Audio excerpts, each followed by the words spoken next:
Hi hello నమస్తే welcome to our channel. రాష్ట్ర రాజకీయాలు మొత్తం పిఠాపురం చుట్టూనే తిరుగుతూనే అంటున్నారు. ఎందుకంటే దానికి ప్రధానమైన కారణం జనసేన అధ్యక్షులు పవర్ స్టార్ పవన్ కళ్యాణ్ గారు ఆ కాన్స్టిట్యున్సీ నుంచి పోటీ చేయడం, అలాగే వైసీపీ నుంచి వంగ గీత గారు, అలాగే జై భీమ్రావ్ భారత పార్టీ నుంచి మల్లికార్జున గారు కూడా అక్కడి నుంచి పోటీ చేస్తున్నారు. ఈ సందర్భంలో ఎమ్మెల్యే అభ్యర్థి మల్లికార్జున గారు మనతో ఉన్నారు. ఆయనతో మాట్లాడే ప్రయత్నం చేద్దాం. సార్ నమస్తే. నమస్తే బ్రదర్. ఎలా ఉన్నారు? అంతా హ్యాపీ. ఎలా ఉన్నాయి సార్ మన పిఠాపురం రాజకీయాలు? చాలా హాట్గా ఉన్నాయి. సో మీరు లాస్ట్ టైం చూసుకుంటే కాకినాడ నుంచి పోటీ చేశారు. ఇప్పుడు పిఠాపురం నుంచి పోటీ చేయడానికి గల కారణాలు ఏంటంటారు? 2018లో మా పార్టీ మేము అప్పుడు మా అధ్యక్షులు జడా శ్రావణ్ కుమార్ గారితో కలిసి మేము ఏర్పాటు చేయడం, ఆ రోజున పరిస్థితుల్లో చాలా తక్కువ మంది టీం ఉండటం వల్ల నేను కాకినాడలో అప్పుడే ప్రాక్టీస్ చేస్తూ ఉండటం, అందువల్ల కాకినాడ రూరల్ అయితే నాకు బాగుంటుందని చెప్పి మా జడా శ్రావణ్ కుమార్ గారు ఆదేశిస్తే దానివల్ల నేను అప్పుడు రూరల్ నుంచి పోటీ చేయడం జరిగింది. తరువాత గత 5 సంవత్సరాల నుండి అనేక పోరాటాలు మేము ప్రజల కోసం చేయడం, నా సొంత నియోజకవర్గం కూడా పిఠాపురం, నా ఓటు హక్కు కూడా పిఠాపురంలోనే ఉండటం వల్ల తప్పనిసరిగా పిఠాపురం నుంచి అయితే నాకు తెలిసిన వాళ్ళు మిత్రులు అందరూ కూడా సహకరించే అవకాశం ఉంటుంది కాబట్టి నేను పిఠాపురం నుంచి పోటీ చేయాలని నిర్ణయించుకోవడం, పవన్ కళ్యాణ్ గారు కూడా అక్కడికే రావడం అన్ఫార్చునేట్ జరిగింది అంతే. సో ముందుగానే పవన్ కళ్యాణ్ గారు అనౌన్స్మెంట్ ముందుగానే మీరు అనుకున్నారు అక్కడి నుంచి చేద్దామని? యాక్చువల్గా నేను కాకినాడ ఎంపీగా కంటెస్ట్ చేద్దామని అనుకున్నాను మొదటగా.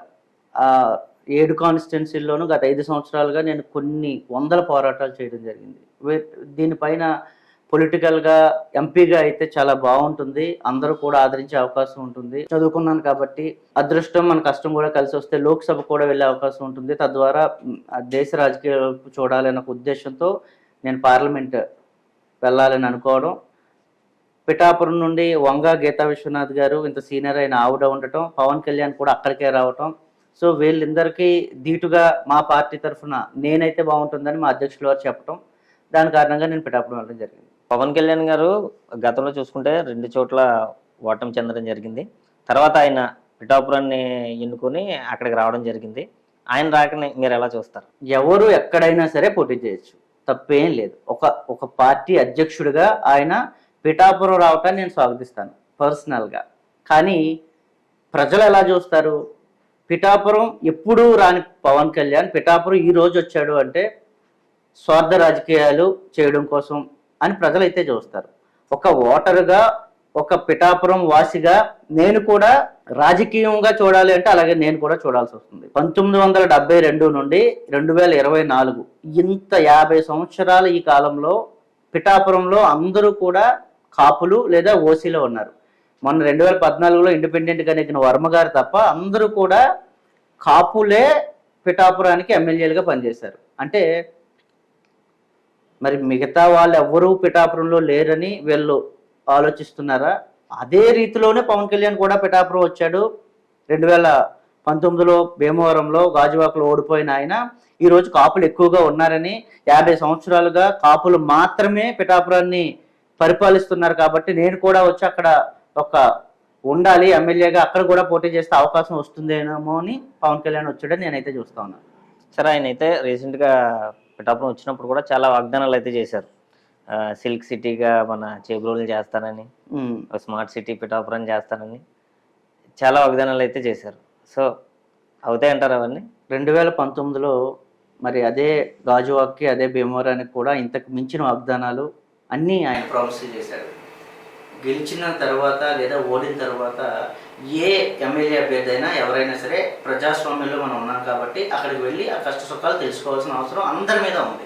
జనాధారణ పవన్ కళ్యాణ్ భీమవరం ఎన్నిసార్లు వెళ్ళాడు, గాజువాక్ ఎన్నిసార్లు వెళ్ళాడు, రేపు పొద్దుట పిఠాపురం కూడా వచ్చి ఒక సినిమా డైలాగులు చెప్పినట్టుగా రకరకాల ప్రామిసులు చేసుకుంటూ పోతే ప్రజలు చూస్తూ ఉంటారుగా. పొరపాటున ఓడిపోతే మళ్ళీ వస్తాడా? ఆ ఊరైనా వచ్చి అసలు చూస్తాడా ప్రజల్ని?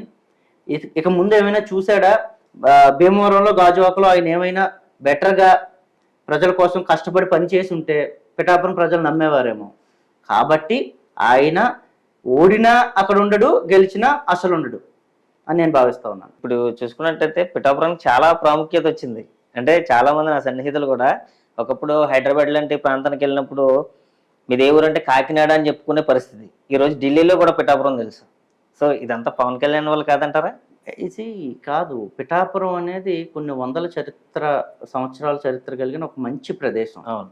పవన్ కళ్యాణ్ అనే ఒక చరిష్మా, ఒక సినిమా చరిష్మా ఉన్న పర్సనాలిటీ వచ్చిన తర్వాత, ఈ సోషల్ మీడియా ఇంపాక్ట్ పెరిగిన తర్వాత మీరన్నది నిజంగానే ఇంపాక్ట్ అయ్యింది. కానీ పిఠాపురం రేపొద్దున పవన్ కళ్యాణ్ ఓడిపోతే ఉంటాడా? గెలిస్తే ఉంటాడా? ఇవన్నీ కూడా చూస్తారు. మరి ఇంత హడావుడి రాజకీయాలు చేసే పిఠాపురంలో హెలీప్యాడ్లతో హెలికాప్టర్ రాజకీయాలు కూడా చేసిన ఇదే పవన్ కళ్యాణ్ రేపు పొద్దుట పొరపాటున ఓడిపోతే పిఠాపురం వైపు ఎవరైనా చూస్తారా? ఎంత హైప్ తీసుకెళ్ళిన ఇదే పవన్ కళ్యాణ్ మీరన్నట్టుగా అక్కడ ఒకేసారి పడేస్తే ప్రజల పరిస్థితి ఏంటి? ఎంతోమంది ఇటువైపు చూసి ఇంత దారుణంగా మోసపోయి రేపు పొద్దుట పిఠాపురంలో పవన్ కళ్యాణ్ ఓడిపోయే అవకాశాలు ఎక్కువగా ఉన్నాయని నేను భావిస్తా ఉన్నాను. ఓడిపోయినా నేను ఇక్కడ ఉంటాను అని చెప్పి పవన్ కళ్యాణ్ ఇప్పటికీ కూడా స్టేట్మెంట్ ఇవ్వలేదు. సో దాన్ని కూడా ప్రజలు చూస్తారు. సో పిఠాపురం ఎక్కడున్నా సరే పిఠాపురం దాని చరిత్ర పిఠాపురంకే ఉంటుంది. పవన్ కళ్యాణ్ వచ్చినా మరొకరు ఎవ్వరు వచ్చినా సరే పిఠాపురానికి ప్రత్యేకంగా ఏది కొత్తగా వచ్చేది లేదు. సో పవన్ కళ్యాణ్ వెనకాల తిరిగే కొంతమంది అనుచరులు ఎవరైతే ఉన్నారో వాళ్ళు మాకు అధికారం వచ్చినా రాకపోయినా పవన్ కళ్యాణ్ మనస్తత్వం ఏంటంటే ఆయన సంపాదించైనా తెచ్చి పేదవాళ్ళకి పెడతాడు. గతంలో ఒక 30 కోట్లు కౌలు రైతులకు ఇవ్వడం అయితేనేమి ఇలాంటివన్నీ బేస్ చేసుకొని అంటున్నారు. అంటే ఆ రెమ్యూనరేషన్ వాళ్ళ సినిమాలు తీసుకుని రెమ్యూనరేషన్ తెచ్చి ప్రజలకు పెడతాడు అని చెప్పేసి అని అయితే అంటున్నారు. అది ఎంతవరకు కరెక్ట్ అంటారు? ఇక్కడ 2 రకాలు చూడాలి. సినిమా ద్వారా రెమ్యూనరేషన్ ఎవరు ఇస్తున్నారు? ఇదే ప్రజలు ఇస్తున్నారు కదా. ఇదే ప్రజలు రెమ్యూనరేషన్ అంటే సినిమా 100 రూపాయలు, 200, 500, 1000 రూపాయలు అని చెప్పి ప్రజలు, ఈ పిల్లలందరూ కూడా కష్టపడి పనిచేసిన ప్రతి రూపాయిని అదే పవన్ కళ్యాణ్కి ఇస్తుంటే దానిలో కొంత ఇదే ప్రజలకి ఇస్తున్నాడు. నేను దాన్ని అప్రిషియేట్ చేస్తాను. కానీ మనం 2 చూడాలి. ఎక్కడ ఈయన కష్టపడుతున్నాడు? కష్టానికి తగ్గ ప్రతిఫలమే పవన్ కళ్యాణ్ రేపు పొద్దున్న పొందుతున్నాడా? అది కూడా ప్రజలు చూస్తారు. నేనేమంటానంటే ఒక సినిమా తీసిన డబ్బుతో కొన్ని 10 కోట్ల రూపాయలు సహాయం చేశాడు అంటాను. కొన్ని 100 కోట్ల రూపాయలు ఆయన సంపాదిస్తూ ఉన్నాడు. నేనేం చెప్తున్నానంటే అసలు పవన్ కళ్యాణ్కనే కాదు, సినీ గ్లామర్ అని ఎవరైతే వస్తూ ఉన్నారో వీళ్ళందరికీ కూడా ఏదో ఒక చోట ఒక ఫుల్ స్టాప్ ఉండాలి అంటాను. అంటే వీళ్ళు తీసే సినిమా ఎంత బడ్జెట్లో తీస్తున్నారు, వీళ్ళు ఎంత రెమ్యూనరేషన్ తీసుకుంటున్నారు, ఆ రెమ్యూనరేషన్కి ఎక్కడో ఒక పోలిక ఉండాలి.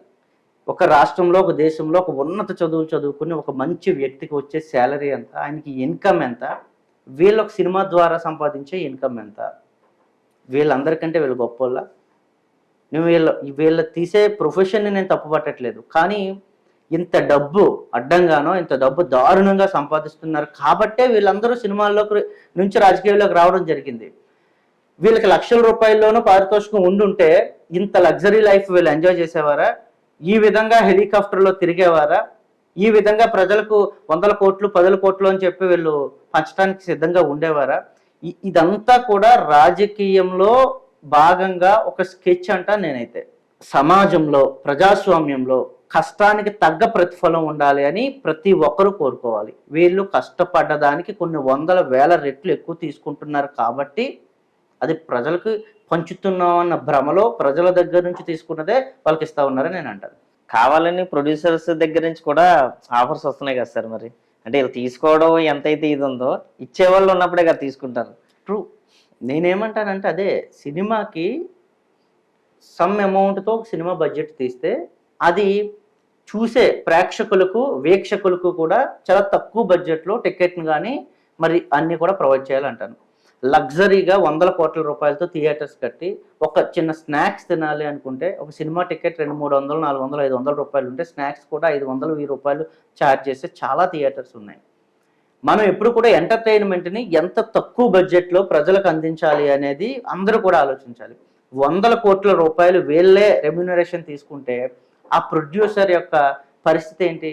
100% ఆయన కూడా 1000 కోట్ల రూపాయల బడ్జెట్ లాగా వెళ్ళి అది ప్రజల మీదే రుద్ది తద్వారానే వీళ్ళందరికీ కూడా న్యాయం చేయడానికి ప్రయత్నం చేస్తాడు. ఒక హీరో మాత్రమే కష్టపడతాడా? రకరకాల టెక్నీషియన్స్ ఉంటారు కదా. 24 క్రాఫ్ట్స్. సో ఈ 24 క్రాఫ్ట్స్కి సంబంధించిన అందరూ కష్టపడితే ఆ సినిమా అనేది అవుట్పుట్ వస్తుంది. మరి అందరికి ఇంత పారితోషికం ఇవ్వగలరా? వీళ్ళ దగ్గర ఒక ప్రజాదరణ ఉంది లేదా ఈ టైప్ ఆఫ్ రాజకీయం కోసం వీళ్ళు 100 కోట్ల బ్లాక్ మనీని, వైట్ మనీని సంపాదించి అది తెచ్చి రాజకీయాల్లోకి పెడుతున్నారు. ఈయన అంటాడు జీరో పాలిటిక్స్ లేదా డబ్బులు తీసుకోకుండా రాజకీయాలు చేయాలి అని. మరి ఇంత డబ్బు సంపాదించే ఈయన ఏ విధంగా పాలిటిక్స్ చేయాలని కూడా ప్రజలకు చెప్పాలిగా. ఇదే పవన్ కళ్యాణ్ పిఠాపురం కాన్స్టిట్యున్సీకి అతి తక్కువ మంది టీంతో వచ్చి గ్రామాన ప్రతి గడప తొక్కి నిజమైన కష్టాలు తెలుసుకోవడానికి ఏమైనా ప్రయత్నం చేస్తా ఉన్నాడా? సో హెలికాప్టర్లో రావటం, హడావుడిగా కొన్ని వందల సైన్యంతో ఈయన రావటం, ఒక ఆవేశంగా ఒక హడావుడి రాజకీయాలు చేస్తూ ప్రజల్ని ఒక మాయలోకి తీసుకుని వచ్చి, ఇందాక మీరు అన్నట్టుగా పిఠాపురం చాలా శాంతియుతంగా చాలా కూల్గా ఉండే ఈ పిఠాపురం కొన్ని సంవత్సరాలు కొన్ని పదుల మంది ఎమ్మెల్యేలుగా పనిచేసిన ఇదే పిఠాపురం ఈ రోజు ఇంత హైప్ వచ్చింది అంటే అది పాజిటివ్ అనుకుంటున్నారు చాలా మంది, తప్ప అది నెగిటివ్. రేపు పొరపాటున ఏమైనా పవన్ కళ్యాణ్ ఓడిపోయినా మరలా పోయి సినిమాలే తీసుకుంటాడు. నేను ఇప్పటికీ కూడా సినిమాలు మానను, ప్రజలతోనే ఉంటాను అని చెప్పలేదు కాబట్టి నేను భావిస్తా ఉన్నాను ఆయన గెలిచినా ఓడినా మళ్ళీ సినిమాలకు వెళ్ళిపోయే అవకాశం ఉంది. రీసెంట్గా చూసుకుంటే చిరంజీవి గారు జనసేన పార్టీకి 5 కోట్లు ఇచ్చారు. దాన్ని మీరు ఎలా చూస్తారు? ఏముంది, డబ్బులు కొంచెం ఎక్కువగా ఉన్నాయి కాబట్టి చిరంజీవి గారు వాళ్ళ తమ్ముడు కాబట్టి ఇచ్చారని అంటాను నేను. సో ఆయన కూడా ఇప్పటి వరకు నేను కాంగ్రెస్ని విడిపోయి బయటకు రాలేదు అనలేదు, జనసేనకు సపోర్ట్ చేస్తానని చెప్పలేదు, మా తమ్ముడికి సపోర్ట్ చేస్తా అన్నాడు. తమ్ముడుగా ఒక అన్నయ్యగా తను వాళ్ళ తమ్ముడికి డబ్బులు ఇస్తే రేపు పొద్దున ఉపయోగపడుతుంది కదా అని ఇచ్చారు. సో దాన్ని మనం ఒక తమ్ముడుగా ఆయనకి ఇచ్చారని మాత్రమే చూడాలి తప్ప దాంట్లో అంత పెద్ద రాజకీయం చేయాల్సిన అవసరం నాకైతే లేదు. అంటే ఇప్పుడు చిరంజీవి గారు టాపిక్ వచ్చింది కాబట్టి ఆయన చూసుకుంటే ఎప్పుడు ఏ పార్టీకి సపోర్ట్ చేయలేదు, ఆయన ఉన్న పార్టీకి తప్ప, ఆయన రాజకీయాల్లో ఉన్నప్పుడు ఆ పార్టీకి ఆయా పార్టీలకి తప్ప, ఇంక్లూడింగ్ జనసేన కూడా చేయలేదు ఆయన. సో ఆ విధంగా మనం చూసుకున్నట్లయితే ఆయన ఏ పార్టీకి చేయనట్టే. తమ్ముడు కూడా నా తమ్ముడు నా బ్లడ్ అన్నాడే తప్ప జనసేనకు ఓటేయండి అని చెప్పేసి ఆయన చెప్పలేదు. కానీ ఇప్పుడైతే నాకు తెలిసి ఒక డబ్బులు ఇవ్వడం కూడా ఇదే ఫస్ట్ టైం అనుకుంటా ఆయన ఒక పార్టీకి డబ్బులు ఇవ్వడం అనేది. సో దాంట్లో ఏమన్నా ఉందంటారా రాజకీయ కిటికీ? ఒకటి బ్రదర్, ఆయన ప్రజారాజ్యం పార్టీ పెట్టిన తర్వాత అనుకున్నంత స్థాయిలో ఆయనకి సినిమా ఇండస్ట్రీలో ఎంత హైప్ అయితే వచ్చిందో ప్రజా జీవితంలో రాజకీయాల్లో అంత హైప్ రాలేదు. వెంటనే ఆయన కాంగ్రెస్లోకి ప్రజారాజ్యాన్ని విలీనం చేసి సినిమాలకు వెళ్ళిపోవడం జరిగింది.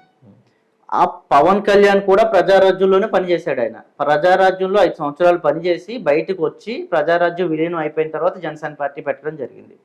నేనేమంటానంటే ఆయనకి ఇంకా రాజకీయాలు నాకు నచ్చలేదు, నాకు సెట్ అవ్వదని ఆయన వెళ్ళిపోయాడు. ఈయన ఒక ప్రయత్నం అయితే చేస్తా ఉన్నాడు. ఆ ప్రయత్నానికి ఫైనాన్షియల్ అసిస్టెన్స్ అయితే దొరికింది తప్ప కుటుంబ ఆదరణ అయితే దొరకలేదని అంటాను నేను. మీరన్న ప్రకారమే పవన్ కళ్యాణ్కు ఫైనాన్షియల్గా అన్నయ్య సపోర్ట్ ఇచ్చి ఉండొచ్చు తప్ప కుటుంబంగా నేను ఒక అన్నగా ఉన్నాను, నీ పార్టీకి నేను అండగా ఉంటాను అని చెప్పలా. వాళ్ళ కుటుంబ సభ్యులు ఎవ్వరూ కూడా జనసేన పార్టీకి అండగా లేరు.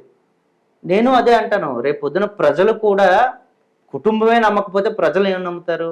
కుటుంబమే రేపు పొద్దున నీకు ఆదరించకపోతే ప్రజలు ఏ విధంగా నేను ఆదరించి గెలిపిస్తారు అనుకుంటున్న పవన్ కళ్యాణ్ అని నేనైతే ప్రశ్నిస్తాను.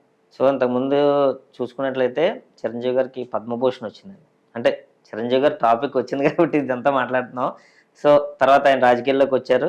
తర్వాత ఇప్పుడు పద్మ విభూషణ్ వచ్చింది. భారతదేశంలోనే అత్యున్నత పురస్కారాల్లో 2వది అది.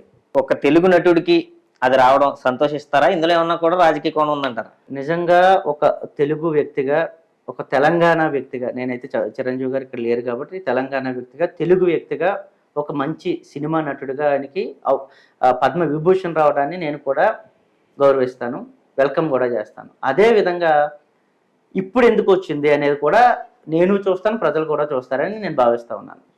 పద్మభూషణ్ వచ్చే టైంకి ఆయన చాలా మంచి సినిమా హీరోగా చాలా మంచి స్థితిలో ఒక మంచి స్థాయిలో ఉన్నాడు. ఆయన పద్మ విభూషణ్ వచ్చే టైంకి ఆయన పద్మభూషణ్కి ఎన్ని సినిమాలు తీశారు, ఏ విధంగా ఆయన ఫెయిల్యూర్ అయ్యారు, సినిమాలు ఏవైనా ప్రజలకు మంచి చైతన్యవంతంగా ఏమైనా ఉంటున్నాయని కూడా ప్రజలు చూస్తారు. అంటే పవన్ కళ్యాణ్ ఎప్పుడైతే ఎన్డీఏకి సపోర్ట్ చేస్తూ ఉన్నాడో అప్పుడు సడన్గా పద్మభూషణ్ నుండి పద్మ విభూషణ్ చిరంజీవికి రావడం, ఇది ఎక్కడో ఒక పొలిటికల్ అజెండా ఉంది అని నేను నమ్ముతున్నాను, ప్రజలు కూడా నమ్మే అవకాశం. అంటే అది కొంచెం క్లారిటీ ఇవ్వగలరా? అంటే ఒకటి బ్రదర్, చిరంజీవి గారిని మోదీ గారు అక్కడ శ్రీరాముడి గుడి ఓపెన్కి పర్సనల్గా పిలిచారు, వీళ్ళందరూ కూడా వెళ్ళారు. ఈయన ఇప్పటికీ కాంగ్రెస్లోనే ఉన్నారు. వీళ్ళందరూ గుడికి వెళ్తారు, మోదీతో టచ్లో ఉంటారు, మోదీ సభలకు హాజరవుతారు. ఇంత దారుణంగా వీళ్ళు ఇంటర్నల్ రాజకీయాలు చేస్తూ పవన్ కళ్యాణ్ రేపు పొద్దున ఎన్డీఏకి 2019లో పరమ బూతులు తిట్టిన ఇదే పవన్ కళ్యాణ్ ఎన్డీఏని, మోదీని, అందరినీ కూడా ఇప్పుడు సడన్గా మరలా దేనికోసం వెళ్ళాడు? రాజకీయ స్టంట్ కంపల్సరీగా ఉంది.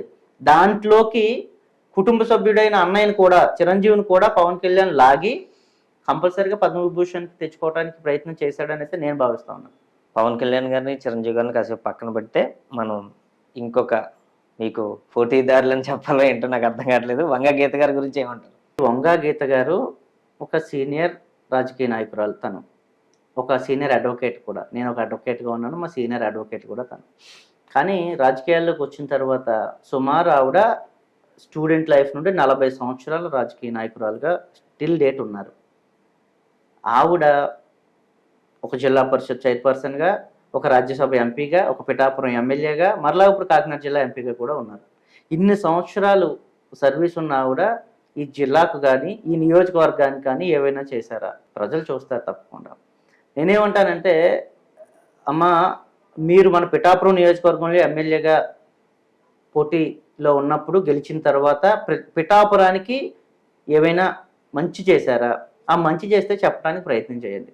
కాకినాడ ఎంపీగా మీరు గెలిచిన తర్వాత 7 నియోజకవర్గాల్లోనూ మేజర్ నియోజకవర్గం పిఠాపురానికి మీరు ఏమైనా చేశారా? ఈ రోజు మళ్ళీ కొత్తగా వెళ్ళి పిఠాపురానికి ఏం చేయాలనుకుంటున్నారు అనేది ప్రజలకు తెలియజేయాలి తప్పకుండా ఆవిడ. దానిలో ఆవిడ విఫలమైందని అయితే నేను భావిస్తా ఉన్నాను. ఎందుకంటే పిఠాపురంలో కొన్ని వందల వేల సమస్యలు ఉన్నాయి.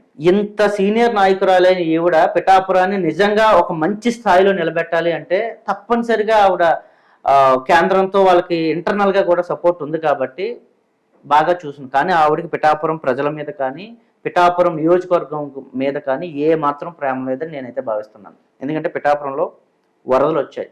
వరదలు వచ్చినప్పుడు అదే గొల్లపురం మండలంలో కొన్ని ముప్పు ప్రాంతాల మొత్తం మునిగిపోతూ ఉంటాయి.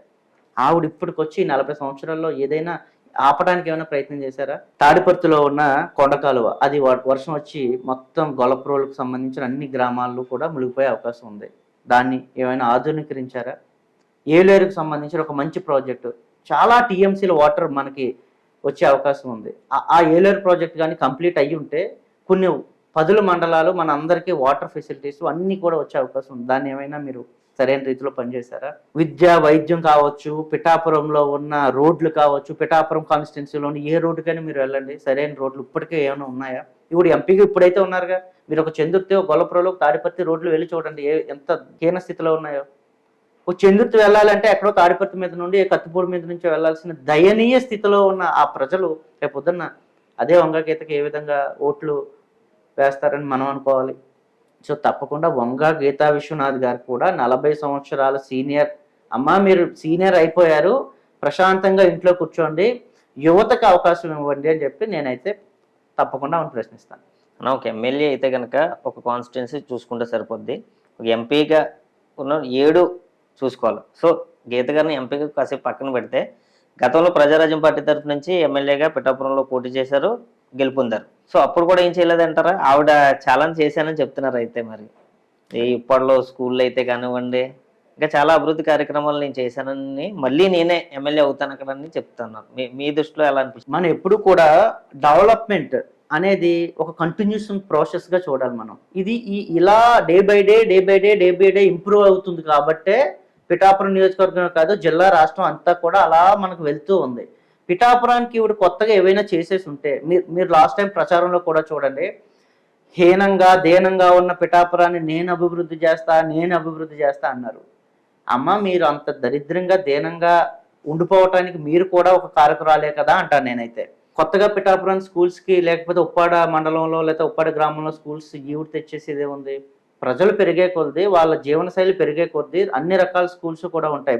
మన పిఠాపురాన్ని ఏమైనా మీరు మన జిల్లాలోనో, మన రాష్ట్రంలోనో, మన దేశంలోనో ఏమైనా ఒక మంచి మోడల్ నియోజకవర్గంగా అయినా ఉంచగలిగారా? అన్ని నియోజకవర్గాలు ఎలాగ ఉన్నాయో అలాగే పిఠాపురం కూడా ఉంది. అలాగే వీళ్ళు కూడా చూశారు. రాజకీయ స్వలాభం కోసం వీళ్ళు పిఠాపురం నియోజకవర్గాన్ని, ఆ ప్రజల్ని కూడా మోసం చేస్తూ ఆ కాలం గడుపుతున్నారు తప్ప పిఠాపురం నియోజకవర్గాన్ని ఒక మంచి మోడల్ సిటీగా వీళ్ళు చూడడానికి ఏ రోజు ప్రయత్నం చేయలేదు. పిఠాపురం పరిస్థితులు చూసుకుంటే ఒకవైపు పవన్ కళ్యాణ్ గారు, ఆయన భయంకరంగా కోటల్లో ఫ్యాన్ బేస్ ఉన్న వ్యక్తి. ఒకవైపు చూస్తే గీత గారు, ఆవిడ 40 ఏళ్ల సుదీర్ఘమైన రాజకీయ అనుభవం ఉన్న వ్యక్తి. సో వీళ్ళిద్దరిని తట్టుకొని ఒక ఎమ్మెల్యే అభ్యర్థిగా మీరు ఎటువంటి పోటీ ఇవ్వబోతున్నారు? వాళ్ళకి ఒకటి బ్రదర్, ఇందులో 2 రకాల ప్రజలు చూస్తారు. ఒక సీనియర్ పొలిటీషియన్గా మేడం ఉన్నా, లేకపోతే ఒక మంచి చరిష్మా ఉన్న పవన్ కళ్యాణ్ ఉన్నా సరే, వీళ్ళిద్దరూ ఎవరో ఒకరు ఓడిపోవటానికి మధ్యలో ఇంకొక పర్సన్ కంపల్సరీగా కావాలంటాను నేను. అది నేనై ముందు వచ్చాను.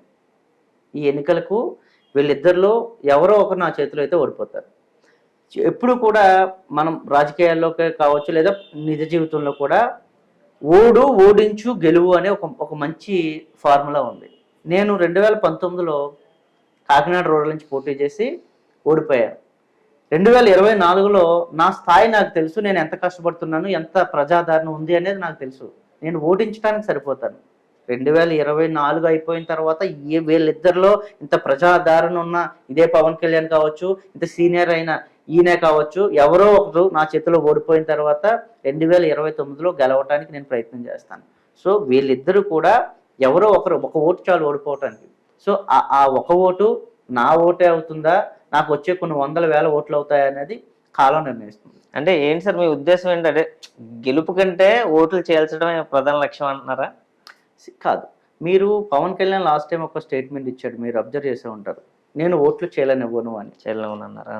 ఆయన ఓట్లు చేయలేనివ్వను అంటే జనాలు అనుకున్నారు ఆయన ఏమైనా టీడీపీ జనసేన కలిసి పోటీ చేయలేదు కాబట్టి ఓట్లు చీలిపోయాయి, జగన్మోహన్ రెడ్డి గెలిచాడు అనుకున్నారు. నేనేమంటానంటే ప్రతి పార్టీ కూడా ప్రజాస్వామ్యంలోకి రావాలి. ఏ పార్టీ ప్రజల కోసం పనిచేసింది, ఆ ప్రజల కోసం పనిచేసిన టైంలో ప్రజలు ఎంతవరకు ఆదరించారు అనేది ప్రజలు అయితే చూస్తారు. 175 సీట్లు పోటీ చేసిన ఇదే పవన్ కళ్యాణ్ 2019లో 2024 వచ్చేటప్పటికి 21 సీట్లకు పరిమితం అయిపోయాడు. మా పార్టీ కూడా 175 సీట్లు రాష్ట్రంలో పోటీ చేస్తూ ఉంది. ఓట్లు చేయలేనివ్వను అంటే ఈయనేమంటాడు, నా ఉద్దేశంలో రేపు పొద్దున్న నాలాంటి వాడు ఎవడైనా పోటీ చేస్తే ఎన్డీఏ వీళ్ళకి సపోర్ట్గా ఉంది కాబట్టి ఏదో 4 కేసులు వేసి భయపెట్టో బెదిరించో ఓట్లు చేయలేనివ్వను, అసలు నేను ఎవరిని పోటీలో నిలబడనివ్వను అంటున్నాడు అనేది నా ఉద్దేశం. అదేవిధంగా హడావుడి రాజకీయాలు చేస్తూ హెలికాప్టర్లో తిరుగుతూ ఇంత పారాషూట్ రాజకీయాల్లాగా తయారయ్యి వారాహయాత్ర చేస్తూ ఇంత హడావుడి రాజకీయాలు చేస్తుంటే ప్రజలందరూ కూడా చిన్న చిన్న స్థాయిలో ఉన్న వాళ్ళు రేపొద్దుట మనం ఎక్కడ సరిపోతాంలే అని కూడా ప్రజలు లోపలికి రారు కాబట్టి రాజకీయాల్లోకి తద్వారా ఓట్లు చేయాలని చాలా క్లియర్గానే పవన్ కళ్యాణ్ చెప్పాడని నేను భావిస్తా ఉన్నాను. నేను ఓట్లు చేర్చడానికి అయితే రాలేదు, నేను పోటీలో ఉంటా. నా వల్ల ఎవరైనా ఓడిపోతే తప్పకుండా నేనేం చేయలేను దాన్ని. నాకు 100 ఓట్లు వస్తాయి, 1000 ఓట్లు వస్తాయి, 5000 ఓట్లు వస్తాయి అనేది ప్రజలు నిర్ణయిస్తారు. ప్రజలు తప్పకుండా ఆలోచించి ఒక మంచి వ్యక్తికి అయితే ఎన్నుకుంటారు. ఆ వ్యక్తి ఎన్నుకున్న వ్యక్తి రాష్ట్రంలో మన నియోజకవర్గాన్ని మంచి స్థాయిలో తీసుకెళ్ళగలిగితే తప్పకుండా నేను కూడా అప్రిషియేట్ చేస్తాను.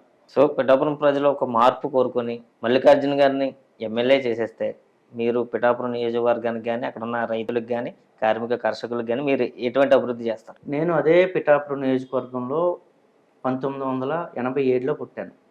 చాలా చాలా దారుణమైన పరిస్థితుల్లో చాలా పూర్ కుటుంబం నుంచి నేను వచ్చాను. వీళ్ళకిలాగా గోల్డెన్ స్పూన్స్తో నేను పుట్టలేదు, లేకపోతే ఇలా 40 సంవత్సరాల ఇండస్ట్రీలకు కూడా నాకేం లేదు. నేనే మా ఇంట్లో నేను ఒక్కడనే ఇలా రాజకీయాల వైపు వచ్చిన వ్యక్తిని. సో నేనేమంటానంటే చిన్నప్పటి నుండి అన్ని కష్టాలు చూసి పెరిగిన వాడిని నేను. అదే పిఠాపురంలోనూ 3 మండలాల్లోనూ నాకు చుట్టాలు, నా ఫ్రెండ్స్ అందరూ కూడా ఉన్నారు. అదే పిఠాపురంలో RRBHR స్కూల్లో చదువుకున్న వ్యక్తిని నేను. గ్రౌండ్ లెవెల్ నుండి కూడా అన్ని కష్టాలు చూసి వచ్చాను కాబట్టి నేను ఇప్పుడు కొత్తగా ఒక స్క్రిప్ట్ లాగా లేకపోతే నేను ఇది చేస్తా అది చేస్తా అని చెప్పి, లేకపోతే నీకు చేనేతకి ఇది చేస్తాను, మన మత్స్యకారులకు ఇది చేస్తాను, కాపు సోదరులకు అది చేస్తాను నేను చెప్పాల్సిన అవసరం లేదు. ఏ కష్టం నాకు నిజంగా తెలుసో అది చాలా క్లారిటీ నాకుంది. మీరన్నట్టుగా ప్రజలు ఆశీర్వదించి నన్ను గెలిపించగలిగితే ప్రజలకు ఏం చేయాలో చెప్పాల్సిన అవసరం లేదు, చేసి చూపించే ప్రతి ప్రణాళిక నా దగ్గర అయితే ఉందని నేను భావిస్తా ఉన్నాను. మహాసేన్ రాజేష్ గారు పరిచయం ఉందన్న మీకు? సన్నిహితులా మీకు? లేదు, తెలుసు. ఓకే, తెలుసు. సో ఆయన చూస్తే ముందు టీడీపీ నుంచి ఆయనకి పి గన్నవరం టికెట్ అయితే ఇచ్చారు. ఆ తర్వాత ఏదో చిన్న గందరగోళం ఏదో జరిగింది, మళ్ళీ అది వెనక్కి తీసుకున్నారు, మళ్ళీ వేరే వాళ్ళకి ఇచ్చారు. దాని మధ్య ఏమైనా రాజకీయ కోణం ఉందంటారా? అంటే ఆయన ఆవేశంగా మాట్లాడేస్తారు, ఏదనిపించినా అది బయటకు మాట్లాడేస్తారు. గతంలో ఎప్పుడో 7-8 ఏళ్ల క్రితం ఆయన మాట్లాడిన మాటలు ఇప్పుడు మళ్ళీ తెర మీదకి వచ్చాయి. దానివల్ల ప్రధానంగా ఆయన సీటు పోయిందని మనం అయితే చెప్పుకోవచ్చు. ఆయన ప్రెస్ మీట్ పెట్టి ఆయన ఛానల్ వేదికగా కూడా చాలా మాట్లాడడం జరిగింది. ఇలా జరిగింది, జనసేన వాళ్ళు ఎందుకు ఆ సీట్ ఆశిస్తున్నారని ఒకసారి చెప్పడం జరిగింది. సో ఈ గందరగోళాన్ని మొత్తం మీరు ఎలా చూస్తారు? ఒకటి బ్రదర్, మనం చేసిన తప్పు ఇదే జన్మలో అనుభవిస్తారు అని నమ్ముతాను నేనైతే. ఎందుకంటే ఇదే మహాసేన రాజేష్ మీద కొన్ని పదుల కేసులు ఈ వైఎస్ఆర్సీపీ పెట్టిన తర్వాత అందులో మేమందరం కూడా ఇన్వాల్వ్ అయ్యి ఆయన్ని బయటకు తీసుకురావడం జరిగింది. జై భీమరావు భారత్ పార్టీ జడా శ్రవణ్ కుమార్ గారు మనోడి మీద ఉన్న కేసులను హైకోర్టులో పోరాడి రౌడీ షీట్ను కూడా తీయించింది మేమే, మా పార్టీ అధ్యక్షులు జడా శ్రవణ్ కుమార్ గారే. ఎందుకు? ఓకే, ఒక మంచి వాయిస్ ఉన్న వ్యక్తి జనాదరణ పొందుతూ ఉన్నాడు, ప్రజలకు బడుగు బలహీన వర్గాలకు ఎస్సీ ఎస్టీ మిత్రులందరికీ కూడా ఏమైనా సహాయపడతాడేమో అని ఒక మంచి ఉద్దేశంతో మేము ఆ రోజు హెల్ప్ చేసి రౌడీ షీట్ని కూడా తీయించింది మా పార్టీ. నేనేమంటానంటే నీకున్న నీ వాయిస్, నీ సబ్జెక్టు, నీ చరిష్మా అంతా కూడా నీకంటే బాధితులుగా ఉన్న ప్రజలకు ఉపయోగపడాలి అనేది మన కాన్సెప్ట్ అయ్యి ఉండాలి ఎప్పుడు కూడా. 5-6 సంవత్సరాల క్రితం పెట్టిన అదే మహాసేన అనే ఒక సంస్థ ఈరోజు ఇంత మంచిగా ఎదుగుతుంది, ఇంత మంచి ప్రజలు ఆశీర్వదించారని మీరు అనుకుంటున్నారు. నేనేమంటానంటే మరి ఇలా ఆశీర్వదించిన ఆయన ఏం చేయాలి? 2019లో పవన్ కళ్యాణ్ మన జగన్మోహన్ రెడ్డి దగ్గరికి వెళ్ళి కండువ కప్పుకొని ఆ పార్టీ కోసం ప్రచారం చేసి టీడీపీ ఓడిపోవడానికి నేను కూడా భాగస్వామిని అని ఆయనే చెప్పాడు. ఆయనకు అనుకున్న సీట్ రాలేదు రాజకీయంగా, లేకపోతే ఆయనకు ఇస్తానన్న పదవి రాలేదు. వెంటనే ఆయన జనసేన వైపు చూడడానికి ప్రయత్నం చేశాడు. జనసేన నాకు చాలా ఇష్టం, జనసేన కోసం నేను కష్టపడి పనిచేస్తానన్నాడు. జనసేన కోసం కొన్ని 100 వీడియోలు చేసి జనసేన నాయకులు లాంటి వాళ్ళు అందరూ ఎన్నుకోవాలని చెప్పడం జరిగింది. తర్వాత జనసేనకు వీళ్ళు తీసుకోలేదు, వెంటనే మళ్ళీ టీడీపీకి వెళ్ళాడు. టీడీపీలో ఒక స్థాయి ఇచ్చి చంద్రబాబు నాయుడు ఈయన ఎంత వాడుకోవాలో అంత వాడుకుని రోడ్డు మీద పడేసాడంట ఈరోజు. అసలు మహాసేన రాజేష్కి ఆయన ఏమంటారు, ఆయన ఇన్వాల్వ్మెంట్ లేకుండా పి గన్నవరం సీట్ ఇచ్చారు, చాలా థ్యాంక్స్ అండి చంద్రబాబు నాయుడు గారు, మాలాంటి వాళ్ళని కూడా మీరు గుర్తించినందుకు అన్నాడు మహాసేన రాజేష్. మరి అదే మహాసేన రాజేష్ ఇన్ని పరమ బూతులు తిట్టుకుంటా వెళ్తే మరి ఆ విషయాలు ముందు చంద్రబాబుకి తెలియదు అంటారా మీరు? ఎస్సీ ఎస్టీలను కావచ్చు, బీసీలను కావచ్చు, మైనార్టీలు కావచ్చు, ఈ బడుగు బలహీన వర్గాల ప్రజలందరినీ కూడా మోసం చేయటానికి చంద్రబాబు నాయుడు ముందుంటాడంట. నేను ఇన్ని బూతులు తిట్టాడు, లేకపోతే దేవుళ్ళను తిట్టాడు, అన్ని రకాల పార్టీలను తిట్టాడు అని చంద్రబాబు తెలియకుండానే పార్టీలోకి చేర్చుకున్నాడంటారా? మరలా తెలివితేటలుగానే బయటకు తీయలేదంటారా? సో నేనేమంటానంటే మహాసేన రాజేష్ మోసం చేశాడు, ప్రజల్ని మోసం చేశాడు చంద్రబాబు నాయుడు రివర్స్లో. సో మనం ఏదైతే తప్పు చేసామో అదే మళ్ళీ మనకి ఇక్కడ తగిలిందంట. నేనైతే అంటే అప్పుడు చూసుకుంటే 7-8 వేల క్రితం కాబట్టి అది అప్పుడు రాజకీయంగా నాకు అంత మెచ్యూరిటీ లేదు. సరే దాని గురించి నేను ఏవైతే అన్నానో ఎవరినైతే అన్నా వాళ్ళకి సారీ కూడా చెప్పారు ఆయన ఛానల్ వేదికగా కానివ్వండి, మీడియా పరంగా కానివ్వండి. ఒకటి బ్రదర్, వాళ్ళు ముందుగానే వేసుకున్న ఒక స్కెచ్ అది, జనసేనకి సీట్ ఇవ్వాలనో లేకపోతే పొత్తులో భాగంగా మరొకరికి ఇవ్వాలనో జరగడం జరిగింది. జనసేనని ఇంత దారుణంగా విమర్శించిన ఇదే మహాసేన రాజేష్ని జనసేన ఎందుకు ఎంటర్టైన్ చేస్తుంది? మీరు కూడా ఒకసారి ఆలోచించండి. సో ఇవన్నీ కూడా రాజకీయంలో మనం 10 సంవత్సరాల క్రితం అయినా, 5 సంవత్సరాల క్రితం అయినా, నిన్నైనా, ఈ రోజైనా ఒక మాట మీద నిలబడడానికి, ఆ మాట నిజంగా మనం అన్నాము అంటే దాని మీద స్టాండ్ అయి ఉండడానికి అట్లీస్ట్ ప్రయత్నం చేయాలి, లేదా దానికి మంచి కారణమైనా చెప్పి బయటకు వెళ్ళడానికి ప్రయత్నం చేయాలి. అప్పుడు దారుణంగా తిట్టి ఇప్పుడు పొగిడి అదే మళ్ళీ టీడీపీని తిట్టి ఇప్పుడు పొగిడితే అవకాశ రాజకీయాలు చేసే చంద్రబాబు కావచ్చు, లేదా అవకాశం వస్తుందని భావించిన మహాసేన రాజేష్ కావచ్చు, ఇద్దరు కూడా ప్రజల ముందు ద్రోహులుగా ఉన్నారు. కాబట్టి అప్పుడు చంద్రబాబు నాయుడు ఓడిపోయాడు, ఇప్పుడు మహాసేన రాజేష్ బయటకు వచ్చాడు, అంతే. అంటే పవన్ కళ్యాణ్ గారు రాక తర్వాత పిఠాపురం పేరు ఎలా అయితే బయటకు వచ్చిందో మొన్న రాజేష్ గారు కూడా ఒక వీడియోలో చెప్పడం జరిగింది. ఒకప్పుడు పి గన్నవరం అంటే ఎక్కడ అమలాపురం పక్కన ఎక్కడోరా అని అనేవారు, ఇప్పుడు మహాసేన రాజేష్ అక్కడ పోటీ చేస్తానని తెలియగానే పి గన్నవరం పక్కన అమలాపురం రా అని చెప్పుకుంటున్నారు అన్న. అవునా? మరి సోషల్ మీడియా ఇంపాక్ట్ వచ్చిన తర్వాత వీళ్ళు మాట్లాడే 4 మాటలు 10 మంది పిల్లలు చూసినప్పుడు వీళ్ళు ఇంకా నాకంటే తూపు ఎవరూ లేరు అని ఫిక్స్ అవుతున్నారు ఫస్ట్. అది చాలా ప్రమాదం. అది నిజంగా ప్రజాస్వామ్యానికి చాలా ప్రమాదం. ఇందాక మీరు అన్నట్టుగా పిఠాపురం నేను వస్తేనే పిఠాపురం చూస్తున్నారు అని పవన్ కళ్యాణ్ ఎలా ఊహించుకుంటున్నాడో, పి గన్నవరం అనేది అసలు ఒక నియోజకవర్గం లేనట్టు, మనోడు వెళ్తేనే అది పెద్ద నియోజకవర్గం అయిపోయినట్టు ఈయన భ్రమలో ఉన్నారు. చూడండి, ఇలాంటి భ్రమలో ఉన్న రాజకీయ నాయకులు ప్రజలు కూడా చూశారు కాబట్టి ఇద్దరిని పక్కన కూర్చోబెడతారు. మహాసేన నాయకుడిగా ఆయన జనాల్లోకి వెళ్ళారు, కొంతమందిని అయితే ఆయన ఉత్తేజపరిచారు, అదంతా ఓకే. కానీ ఒక రాజకీయ నాయకుడిగా, ఒక ఎమ్మెల్యేగా అసలు రాజకీయాలకి మహాసేన రాజేష్ పనికొస్తాడా? నా ఉద్దేశంలో మహాసేన రాజేష్ అనే కాదు, ఇలాంటి క్లారిటీ లేని నాయకులు ఎవరు కూడా రాజకీయాల్లోకి రాకూడదు. ప్రజలు వీళ్ళెవ్వరిని కూడా నమ్మకూడదని నేను కోరుకుంటా ఉన్నాను. ఎందుకంటే 5 సంవత్సరాల క్రితం రాజకీయాలు చేద్దామని వైఎస్ఆర్సీపీలోకి వచ్చి జనసేనను చూసి ఇప్పుడు మరలా టీడీపీకి వచ్చి టీడీపీ నుంచి బయటకు వెళ్ళిపోయి ఇండిపెండెంట్గా చేస్తానని 5 సంవత్సరాల కాలంలోనే 4-5 రకాల మాటలు మాట్లాడిన ఇలాంటి వాళ్ళు రేపు పొద్దున్న నిజ జీవితంలోకి ప్రజా జీవితంలోకి బై గాడ్ గ్రేస్ వస్తే ఏమైపోతాం?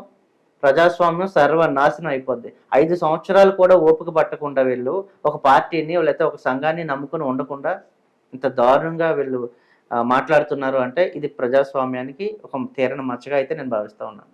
సరే, 5 ఏళ్ళుగా జగన్మోహన్ రెడ్డి గారి ప్రభుత్వం గురించి, పరిపాలన గురించి ఒక్క మాటలో చెప్పాలంటే ఏమంటారు? రాష్ట్రాన్ని సర్వనాశనం చేశారంట. అంటే వాలంటీర్ వ్యవస్థ లాంటివి పెట్టి ప్రజల వద్దకే పాలన అందించారు అని చెప్పి అంటున్నారు. వాస్తవం కాదంటారా? వాలంటీర్ వ్యవస్థను తీసుకుని వచ్చి ప్రజల జీవితాలతో, విద్యార్థుల జీవితాలతో చలగాటం ఆడుకున్నాడంట నేనైతే. ఎందుకంటే వాలంటీర్ వ్యవస్థ అనేది వాళ్ళు చెప్పిన రాజకీయ క్రీడలో ఒక భాగం మాత్రమే అయిపోయిందంట నేను. వాలంటీర్ వ్యవస్థ అంటే ఎంత మంచి వ్యవస్థగా వాళ్ళని తీసుకురావాలి, ఎంత నాశనం చేస్తారు పిల్లలందరినీ. నేనేమంటానంటే వాలంటీర్ వ్యవస్థ అని తీసుకొచ్చిన ఇదే జగన్మోహన్ రెడ్డి ఆ పిల్లలకి ఎటువంటి న్యాయం చేయటానికి తీసుకుని వచ్చాడు. 2019 సంవత్సరంలో జగన్మోహన్ రెడ్డి నెగ్గిన తర్వాత ప్రజలందరికీ ఉద్యోగాలు కల్పించాల్సిన బాధ్యత తన మీద ఉంది కాబట్టి కల్పించలేని పరిస్థితుల్లో ఉన్న అదే జగన్మోహన్ రెడ్డి, చేతకాని అదే జగన్మోహన్ రెడ్డి ఒక వాలంటీర్ వ్యవస్థను తీసుకుని వచ్చి చాలా మంచిగా చదువుకున్న పిల్లలందరినీ కూడా అదే ఊరికి పరిమితం చేసి 5,000 రూపాయలకి వాళ్ళని నాశనం చేసేసాడు నేనైతే. ఇంటర్లు, డిగ్రీలు, పీజీలు, బీటెక్లు, ఎంటెక్లు చదువుకున్న పిల్లలకి మంచి ఉపాధి కల్పించాల్సిన ఇదే ప్రభుత్వం 5,000 రూపాయలు ఇచ్చి అదే ఊర్లో వాళ్ళని కూర్చోబెట్టి వాళ్ళ మైండ్ అంతా కూడా సర్వనాశనం చేసే వాళ్ళ ఆలోచనలు అన్నీ కూడా రాష్ట్రాలకి, దేశాలకి, ప్రపంచ స్థాయిలో నిలబెట్టాల్సిన ఇదే ప్రభుత్వాలు, ఇదే జగన్మోహన్ రెడ్డి కుదించి మూలన కూర్చోబెట్టేశారంట నేనైతే. సో వాలంటీర్ వ్యవస్థ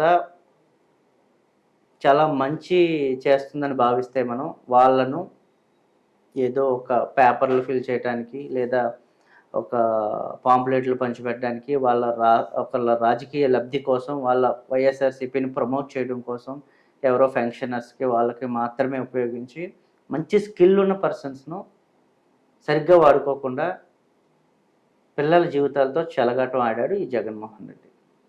సో గౌరవ వేతనం కింద వాళ్ళకి 5,000 అయితే ప్రజెంట్ ఇస్తున్నారు. అది గౌరవ వేతనం మాత్రమే, అది శాలరీ జాబ్ కాదు. ఒక వాలంటీర్ అంటే ఏంటి? స్వచ్ఛందంగా ప్రజలకు సేవ చేయడమే వాలంటీర్ ఒక ఉద్దేశం అని చెప్పేసి ఆ వైసీపీ నాయకులు చాలాసార్లు చెప్పారు. ఆ వాలంటీర్ వ్యవస్థను కూడా నెక్స్ట్ వస్తే ఎన్డీఏ వస్తే, కూటమి వస్తే చంద్రబాబు నాయుడు గారు చాలా క్లియర్గా చెప్పారు, వాలంటీర్ సీఎం 10,000 ఇస్తామని చెప్పి. సార్ ఒకటి బ్రదర్, వాలంటీర్ వ్యవస్థ అని తీసుకుని వచ్చి అసలు వీళ్ళు ఎవరికి ఇవ్వాలంటారు? నేను ఒక మంచి వయసులో ఒక చదువుకున్న ఒక పిల్లలకు కాకుండా ఇదే వాలంటీర్ వ్యవస్థ నిజంగా తీసుకురావాలి, పెద్దవాళ్ళందరికీ కూడా ఫంక్షన్లు కావచ్చు మరి ఏదైనా సరే అందించాలి ఇంటింటికి వెళ్ళి అని కాన్సెప్ట్ ఉంటే ఏం చేయాలి? ఒక పల్లెటూరు తీసుకుంటే 50 నుండి 60-70 మంది వాలంటీర్గా పనిచేస్తూ ఉన్నారు, లేదా వాళ్ళు ఉద్యోగులు కాదు అని చెప్పి వాళ్ళు ఎలాగో చెప్పారు పనిచేస్తూ ఉన్నారు. ఈ 50-60 మంది పిల్లలకి కాకుండా వితంతువులకో లేకపోతే రిటైర్డ్ అయిన వాళ్ళకో, ఒక వయసు ఉన్నా సరే కొంచెం కష్టపడి పని చేయలేని వాళ్ళకో, అలాంటి వాళ్ళకు వాలంటీర్గా నువ్వు పని చేయించుకుంటే అది ఆ ఊరికి లేదా వీళ్ళందరికీ కూడా ఉపయోగపడే అవకాశం ఉంటుంది తప్ప 15 సంవత్సరాల నుండి లేదా 20 సంవత్సరాల నుండి 30 సంవత్సరాల పిల్లలకి 10th ఇంటర్ డిగ్రీ పీజీలు చదువుకున్న పిల్లలకి ఇచ్చి 5,000 రూపాయలు నువ్వు పారిశోతకం లేకపోతే ఏదైనా ఇస్తే 5,000 రూపాయలు ఇస్తే ఏం సరిపోద్ది? నేనేమంటానంటే వృద్ధులకి ఇవ్వు, నడిచే వాళ్ళకి ఇవ్వు, వితంతువులకి ఇవ్వు, కొంచెం అంగవైకల్యం ఉన్న పర్వాలేదు నడిచే వాళ్ళకి, ఇలాంటి వాళ్ళకి నువ్వు అవకాశం కల్పించగలిగితే ఆ ఊరు డెవలప్ అవుతుంది తప్ప 5,000 రూపాయలు ఇచ్చి మంచి చదువుకున్న పిల్లలను నాశనం చేయకయా ఎప్పుడైనా సరే. నీ దారిలోనే బుద్ధి లేకుండా ఇంత సీనియర్ అని చెప్పుకున్న చంద్రబాబు నాయుడు కూడా అలాగే తయారయ్యాడు. 10,000 రూపాయలు ఇస్తాడా? ఎవరు డబ్బు ఎవరికి ఇస్తాడు? పిల్లలకి అదే 10,000 రూపాయలు నేను ఇవ్వను, అదే లక్షల రూపాయలు, కోట్ల రూపాయలతో నేను ఇండస్ట్రీలు తెప్పిస్తాను, మీకు అక్కడ 50,000, 1,00,000 రూపాయలు ఉద్యోగాలు కల్పించడానికి నేను ప్రయత్నం చేస్తానని చెప్పకుండా 5,000 ఇస్తే నేను 10,000 ఇస్తా, ఇంకొకటి వచ్చి 15,000 ఇస్తా అంటే ఊరికి పరిమితం చేయకూడదు వీళ్ళని.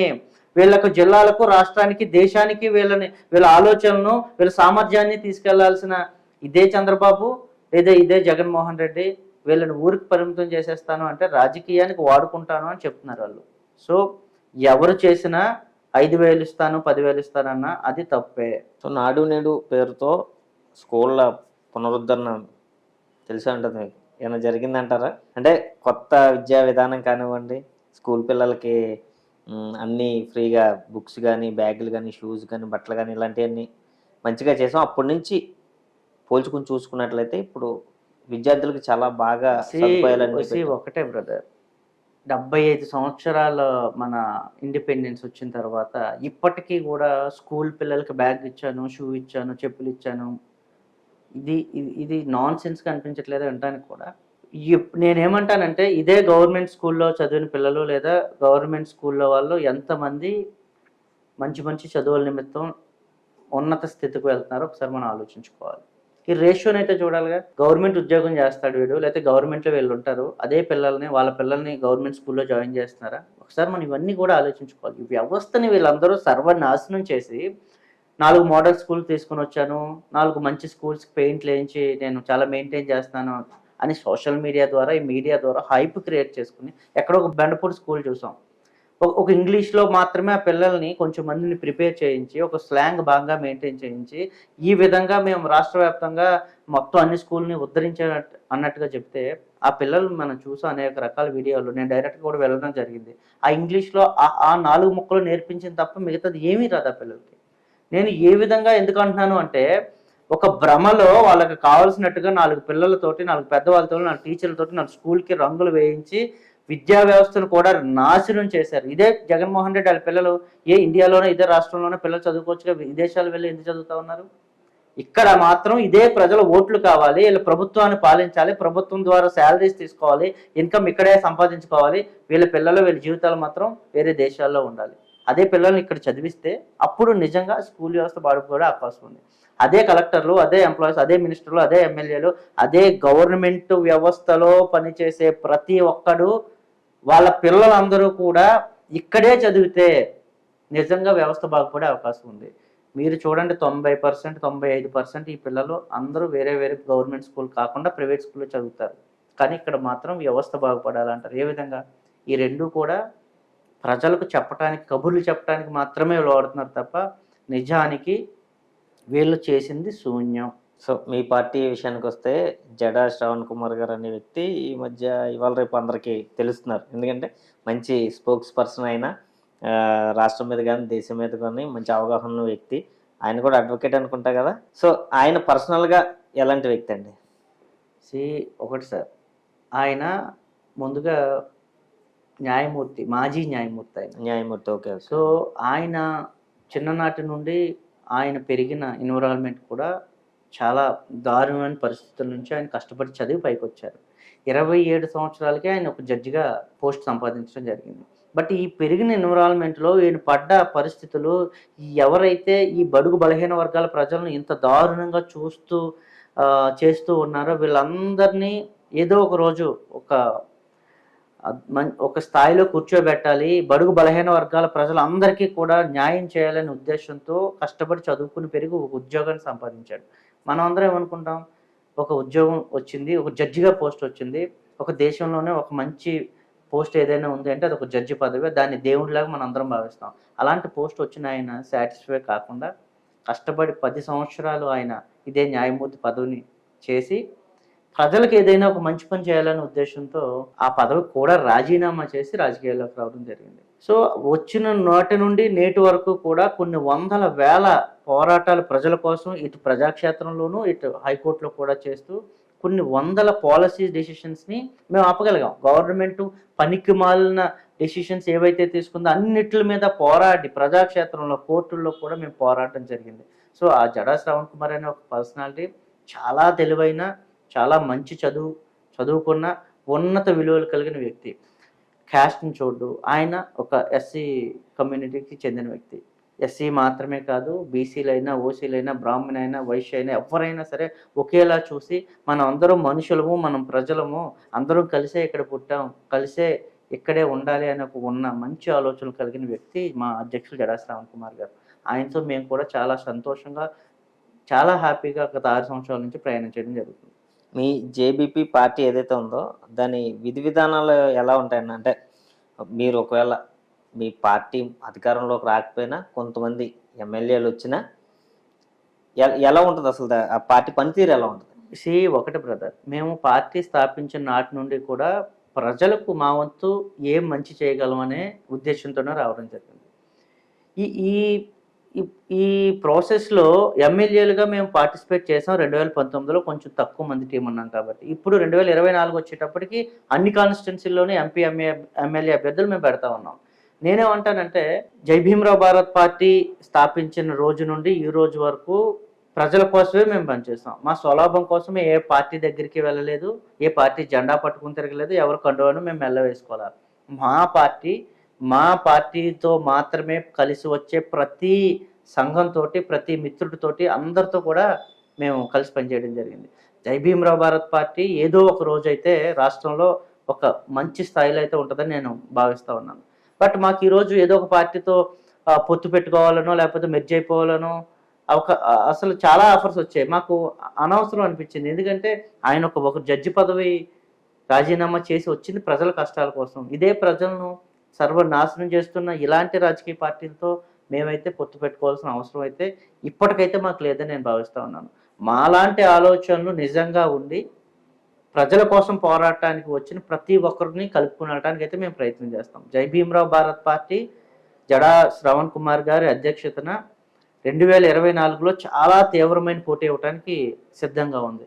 24లో ఇచ్చిన ఈ పోటీ, ఈ వచ్చే ఓట్లు, ప్రజలు ఆశీర్వదించే ఇవన్నీ కూడా 29కి మాకు మరింత బలం చేకూరుతాయని, 29 నుంచి 34, 39కి కూడా మేము ఇదే రాజకీయ పార్టీ ద్వారా ప్రజల్లోకి వెళ్ళటానికి సిద్ధంగా ఉన్నాం. ప్రజలు ఆశీర్వదిస్తే 24లో కొంచెం మంది ఎమ్మెల్యేలు కావచ్చు, 29కి మరింత ఎక్కువ కావచ్చు. ఏదో ఒక రోజు అయితే జై భీమరావు భారత్ పార్టీ ఆంధ్రప్రదేశ్లో ఒక మంచి ఉన్నతమైన స్థాయిలో ఉంటుందని నేను నమ్ముతున్నాను. సో మీరు ప్రత్యక్షంగా కానీ పరోక్షంగా కానీ మీరు ఎవరితోని పొత్తు పెట్టుకో అది ఇదని చెప్తున్నారు. ఇంటర్నల్గా ఏ పార్టీకి సపోర్ట్ చేయట్లేదా మీరు? అంటే మీరు అడిగిన దాన్ని నేను అర్థం చేసుకోగలను. ఎందుకంటే 2018 చివరిలో మా అధ్యక్షులు రాజీనామా చేసి వచ్చిన తర్వాత మేము పార్టీ పెట్టడం జరిగింది. పార్టీ పెట్టిన వెంటనే మేము పోటీ చేయడం, 2019 ఎలక్షన్స్ రావడం, పోటీ చేయడం, వెంటనే జగన్మోహన్ రెడ్డి సీఎం అవడం కూడా జరిగింది. ఈ 5 సంవత్సరాల్లోనూ మీకు అందరికీ కూడా తెలుసు, రాష్ట్రంలో టీడీపీ ప్రతిపక్షం అయినా సరే వాళ్ళకి మించి కొన్ని వేల పోరాటాలు మేము చేసాం. అటు ప్రతిరోజు టీవీల్లో కావచ్చు, ప్రత్యక్షంగా ప్రజాక్షేత్రంలో కావచ్చు, కోర్టుల్లో కావచ్చు. జనాలందరూ ఏమనుకున్నారంటే, జగన్ విమర్శిస్తున్నాడు కదా జడా శ్రవణ్ కుమార్ గారు, టీడీపీ మనిషా అని. సో నేనేమంటానంటే, ప్రజల ఆలోచన కూడా మారాలి. అందరూ కాకపోయినా కొంచెం మంది అయినా సరే, అంటే ఒకరిని విమర్శిస్తే ఇంకొక పార్టీ, ఆయన విమర్శిస్తే ఈసారి ఈ పార్టీ. ఇప్పుడు ఏమంటున్నారు, గత 6 నెలలుగా మేము టీడీపీని, అంటే రాజకీయం దగ్గరికి వచ్చింది కాబట్టి ఈ ప్రజాక్షేత్రంలో మేము కూడా ఎమ్మెల్యే అభ్యర్థులుగా, ఎంపీ అభ్యర్థులుగా వెళ్ళాలి కాబట్టి జగన్మోహన్ రెడ్డి చేసిన తప్పులతో పాటు చంద్రబాబు నాయుడు ముందేం తప్పులు చేశాడు అన్ని కూడా విమర్శిస్తుంటే సడన్ గా చంద్రబాబు తిడుతున్నాడు ఏంటి, జగన్మోహన్ రెడ్డి ఏమైనా సపోర్ట్ చేశాడా? ఎలా మాట్లాడతాం? ఆ విధమైన ప్రశ్నలు మా దగ్గర వరకు వచ్చాయి కాబట్టి నేను అది అడగగలుగుతాను. అంటే జనసేన పార్టీలో చూసుకుంటే ప్రధానమైన వ్యక్తులు అంటే ఎవరు చెప్తారు మీరు? ఫస్ట్ పవన్ కళ్యాణ్ గారు చెప్తారు, నెక్స్ట్ నాదెండ్ల మనోహర్ గారు చెప్తారు. యాక్చువల్గా అక్కడ మంగళగిరిలో చూసుకుంటే మీ పార్టీ అధ్యక్షులు నాదెండ్ల మీద పోటీకి దిగారు. మీరు లాస్ట్ టైం ఇక్కడ కంటెస్ట్ చేసిన మీరు, పవన్ కళ్యాణ్ గారు అక్కడ, అంటే ఏదైనా ఉందా ఇంటర్నల్ గా లింక్ అనే విధంగా మేము క్వశ్చన్ అడగడం జరిగింది. ఒకటి బ్రదర్, మంగళగిరిలో నారా లోకేష్ మీద మా అధ్యక్షుడు జడా శ్రవణ్ కుమార్ గారు పోటీ చేసిన, పవన్ కళ్యాణ్ మీద నేను పోటీ చేసే రైట్ మనకు ఉంది కాబట్టి మేము పోటీ చేస్తున్నాం. అయితే నేనేమంటానంటే, మేము ఇద్దరం మాత్రమే రాష్ట్రంలో కాదు, 175 నియోజకవర్గాల్లోనూ మేము పోటీ చేస్తున్నాం. సో వాళ్ళు అనుకోకుండానో మేము పోటీ చేసే నియోజకవర్గాల్లోకి వాళ్ళు రావటం, లేకపోతే వాళ్ళు చేసే చోట మేము వెళ్ళడం కూడా జరిగింది అంతే. సో నేనేమంటానంటే, ప్రతి పార్టీకి కూడా 175 నియోజకవర్గాల్లోనూ పోటీ చేసే రైట్ ఉంది. ఆ రైట్ని మేము చాలా హ్యాపీగా మేము వాడుకుంటున్నాం. జనసేన వాడుకోలేకపోయింది. సో జనసేన 20 లేదా 21 సీట్లకు మాత్రమే పరిమితం అయిపోయింది. మేమైతే తప్పనిసరిగా 175లోని ఉండి మా పార్టీని ఎలా బలోపేతం చేసుకోవాలో మాకు మంచి ప్రణాళిక అయితే మాకుంది. మేనిఫెస్టో ఉందన్న మీ పార్టీ? తప్పకుండా ఉంది. ఎలా ఉందన్న మీ మేనిఫెస్టో ఏంటి అసలు? మీరందరూ కూడా చాలా పార్టీలను ఇప్పటి వరకు చూసుంటారు. మీరు దయచేసి మీ మీడియా ద్వారా కూడా మేము ఒక మంచి ప్రణాళికతో, మంచి మేనిఫెస్టోతో 2024 ఎన్నికలకు వెళ్తా ఉన్నాం. ఈ మేనిఫెస్టోలో దశ దీవెనలు అని చెప్పి మేము చెప్పడం జరిగింది.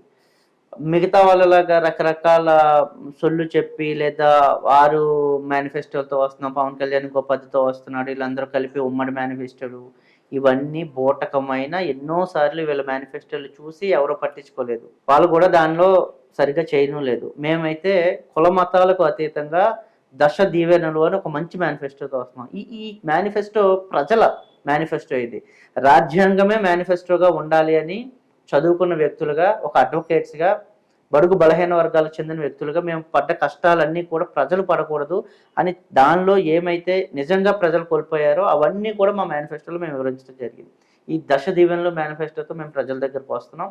ప్రజలు అవన్నీ కూడా చూసుకుని అందులో ఒక ఎస్సీ సంబంధించిన వ్యక్తికి ఒక మేనిఫెస్టోకి మంచి పేరు పెట్టాం, ఒక ప్రోగ్రామ్కి ఒక ఓసీ సోదరుడు పేరు పెట్టాం, ఒక అబ్దుల్ కలాం గారు పేరు పెట్టాం, ఒక డొక్కా సీతమ్మ పేరు పెట్టాం. ఇలా ఎవరు సెల్ఫ్ వైఎస్ఆర్, చంద్రన్న కానుకలు ఇలా దరిద్రమైన పేర్లు మేము పెట్టకుండా నిజంగా రాష్ట్రానికి దేశానికి ఎవరైతే వెనుముక్క నిలబడ్డారో అలాంటి రైతుల పేర్లు, అలాంటి మంచి వ్యక్తుల పేర్లు మా మేనిఫెస్టో పేర్లుగా మేము పెట్టుకుని ప్రజల్లోకి వెళ్తున్నాం. ప్రజలు నిజంగా అర్థం చేసుకుని ఆశీర్వదిస్తే మరింత ఎక్కువ కష్టపడడానికి కూడా ప్రయత్నం చేస్తాం. ఇందాక మిమ్మల్ని క్వశ్చన్ అడుగుదామని మర్చిపోయాను.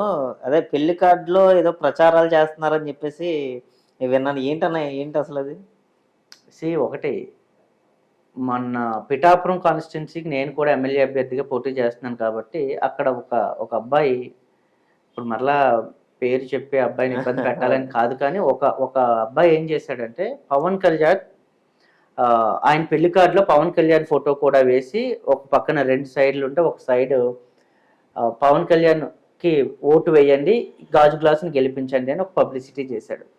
సో ఎలక్షన్ కోడ్ వచ్చిన తర్వాత అలా పర్మిషన్ లేకుండా పబ్లిసిటీ చేస్తే అది ఎన్నికలకు ఉల్లంఘనగా వస్తుంది. నేను వెంటనే నా నోటీస్కి వచ్చిన వెంటనే ఆర్ఓ గారిని కలవటం, పిఠాపురం ఆర్ఓ గారిని కలిస్తే లేదు సార్ మేము పర్మిషన్స్ ఇవ్వలేదు అలాంటి వాటికంటే, నేను వెంటనే అయితే వీళ్ళ మీద యాక్షన్ తీసుకోండి. ఎందుకంటే నేనేమంటానంటే ఒకరు పెళ్లి కార్డులో పవన్ కళ్యాణ్కి వేయండి, మరొకరు ఎవరో నాకు హ్యాపీ బర్త్డే లేకపోతే ఇంకో కార్యక్రమాలు చేసుకుంటూ ఇలా పర్మిషన్స్ లేకుండా పబ్లిసిటీ చేసుకుంటూ పోతే, వాళ్ళ దగ్గర డబ్బులు ఉన్నాయనో ఒక కమ్యూనిటీ ఉందనో చేసుకుంటూ పోతే మిగతా క్యాండిడేట్ల పరిస్థితి ఏంటి, ప్రజల పరిస్థితి ఏంటి అని ఒక బాధ్యత నా మీద కూడా ఉంది కాబట్టి ఆపాలి. కాబట్టి నేను వెంటనే ఆర్ఓ గారిని కలిసి వాళ్ళ మీద కూడా కంప్లైంట్ చేయడం జరిగింది. దాని మీద కంప్లైంట్ కూడా వాళ్ళు ఎఫ్ఐఆర్ కూడా ఫైల్ చేశారు. మీరు పిఠాపురంలోనే చిన్నప్పటి నుంచి పెరిగిందంతా పిఠాపురంలోనేనా? ఏంటి బ్లేడ్ బ్యాచ్ ఏదో వచ్చిందంటే ఏంటి ఈ మధ్య పిఠాపురానికి? అంటే సాక్షాత్తు పవన్ కళ్యాణ్ గారే అనౌన్స్ చేశారు బ్లేడ్ బ్యాచ్ ఒకటి వచ్చింది నా మీద, కానీ తర్వాత ముద్రగడ గారు కూడా దాన్ని ఖండించారు. ఆయన మీదకి రావడం ఏంటి, ఆయనకి జనాల్ని పట్టుకోవడం ముట్టుకోవడం ఇష్టం లేక ఇటువంటి ఆంక్షలు పెట్టారు. అలా అయితే ఎవరు దగ్గరికి రానివ్వరు, సెక్యూరిటీ కూడా పెంచుతారు కదా అని చెప్పేసి ఆయన చెప్తా ఉన్నారు. మీకేమనిపించింది? మనం ఏం మాట్లాడినా సరే ఫస్ట్ ఒక క్లారిటీతో ఉండాలి అంటాను నేనైతే. వాళ్ళ సెక్యూరిటీని లేదా వాళ్ళ పార్టీ సభ్యులనే బ్లేడ్ బ్యాచ్ అన్నాడేమో నేను అనుకుంటున్నాను, లేదా వర్మ అండ్ బ్యాచ్ అందరూ కూడా ఈయన కూడానే ఉంటున్నారు కాబట్టి వాళ్ళు ఏమైనా మరి బ్లేడ్తో ఏమైనా పవన్ కళ్యాణ్ కట్ చేయడానికి సిద్ధంగా ఉన్నారా నేను భావిస్తున్నాను. ఎందుకంటే మనం ప్రజాస్వామ్యంలోకి వచ్చిన తర్వాత కొన్ని మాటలు మాట్లాడేటప్పుడు ఆచితూచి మాట్లాడాలి. పవన్ కళ్యాణ్ ఒక కోటరీ లాగా కొన్ని వందల సైన్యంతో వచ్చి ఆయన మాత్రమే మధ్యలో ఉండి ఎవరిని కలవకుండా చేస్తాడు. మరి బ్లేడ్ బ్యాచ్తో ఎవరిని కోస్తారు? ఎవరు కోస్తారు బ్లేడ్తో? ఒకవేళ నిజంగా బ్లేడ్తో కోస్తే ఆ షర్ట్ లేకపోతే ఆయన బ్లడ్ రావటం ఏదో ఉండాలి కదా, ఏదైనా చూపించాడా? రాజకీయాలు చేత కాక ఇలాంటి చిన్న చిన్న ఇన్సిడెంట్లు కూడా వాడుకోవాలని ఒక ఉద్దేశంతో ఈరోజు బ్లేడ్ బ్యాచ్ అంటాడు, రేపు మరొకటి ఏదో ఒకటి చెప్తాడు. ఇలా సంచలనమైన ఒక మాటలను చెప్పుకుంటూ ప్రజలను భయభ్రాంతులకు గురి చేస్తూ మా పిఠాపురం ప్రజలను సర్వనాశనం చేయడానికి ఇక్కడికి వచ్చాడంట నేనైతే. సో ముద్రగడ పద్మనాభం అన్నారా అనేది నాకు తెలియదు కానీ ప్రజలైతే ఇవన్నీ చూస్తూ ఉన్నారు. ఏదైనా ఒక సమస్య చెప్పుకోవడానికో, ఏదైనా ఒక మంచి ఇన్వైట్ చేయడానికో ఒక ఎమ్మెల్యే క్యాండిడేట్గా వచ్చాడు కాబట్టి ఆయన కష్టమో మంచో చెడు చెప్పుకోవడానికి వెళ్తుంటే దగ్గరికి కూడా రానివ్వట్లేదు. మరి బ్లేడ్ బ్యాచ్లతో ఎవరికి వస్తారు? సో నీకు వర్మ మీద నమ్మకం లేకపోతే పక్కకు పొమ్మని చెప్పబోయే పవన్ కళ్యాణ్, అంతేగాని ప్రజలను లేదా నీ కూడా ఉన్న పార్టీలు వీళ్ళందరినీ కూడా బ్లేడ్ బ్యాచ్లు అని చెప్పి దయచేసి అనకు. అంటే వర్మ గారు టికెట్ అనౌన్స్ చేసిన తర్వాత వర్మ గారి టికెట్ ఏదైతే ఉందో దాని దగ్గర పవన్ కళ్యాణ్ గారు పోటీ చేస్తాన తర్వాత ఆయన అనుచరులు కానీ ఆయన కూడా కొంచెం మనస్తాపం చెందడం జరిగింది. సో మళ్ళీ పవన్ కళ్యాణ్ గారు దగ్గరికి వెళ్ళారు ఆయన, చంద్రబాబు నాయుడు గారు పిలిచి మాట్లాడారు ఆయనతో. తర్వాత కొంచెం సర్దుమణికి నేను సపోర్ట్ చేస్తాను పవన్ కళ్యాణ్ గారికి అని చెప్పడం జరిగింది. అది మనస్ఫూర్తిగా చెప్పారంటారా, లేకపోతే లోపల ఏమైనా ఉంటుందంటారా? ఇందులో చంద్రబాబు నాయుడు వర్మ గారికి ఎమ్మెల్సీ ఇస్తానని మొన్న ఒక హామీ ఇవ్వడం జరిగింది. నేనేమంటానంటే అసలు వర్మ గారికి హామీ ఇవ్వటం, పిఠాపురం నుండి జనసేన అభ్యర్థి పవన్ కళ్యాణ్ ఓడిస్తే నీకు ఎమ్మెల్సీ ఇస్తానయ్యా అన్నాడంటాను నేనైతే. ఎందుకంటే పిఠాపురంలో పవన్ కళ్యాణ్ గెలిస్తే వర్మకి కానీ వాళ్ళ అబ్బాయికి కానీ అసలు ఇంకా అక్కడ స్పేసే ఉండదు. వర్మను ఓడించు, నా దగ్గరికి రా, నీకు ఎమ్మెల్సీ తీసుకో అని చెప్పాడంటాను నేను. ఇంత స్ట్రాంగ్గా ఎందుకు అంటున్నానంటే ఉదయ్ భాస్కర్ కావచ్చు, వర్మ కావచ్చు, వీళ్ళిద్దరూ కూడా గత కొన్ని రోజుల నుండి పిఠాపురంలో అభ్యర్థులు అని చెప్పుకొని తిరుగుతూ ఎంత గొడవ పడ్డారో కాలర్ పట్టుకునే వరకు వెళ్ళిపోయారు. ఇదే వర్మను 2019లో పవన్ కళ్యాణ్ ఏమన్నాడు, పేకాట క్లబ్లు నువ్వు రన్ చేస్తావే, నువ్వు పేకాట రాయుడివి అని చెప్పి పరమ బూతులు తిట్టాడు ఇదే పవన్ కళ్యాణ్ వర్మను. మరి ఇప్పుడు పేకాట క్లబ్లన్నీ మూసేసి ఏమైనా వర్మ గొప్ప మనిషి అయిపోయాడా? మరి వర్మ చేతుల్లో ఈయన రాజకీయ భవిష్యత్తును, నా గెలుపుని పెట్టేసి వర్మ ఏ విధంగా చెప్తాడు?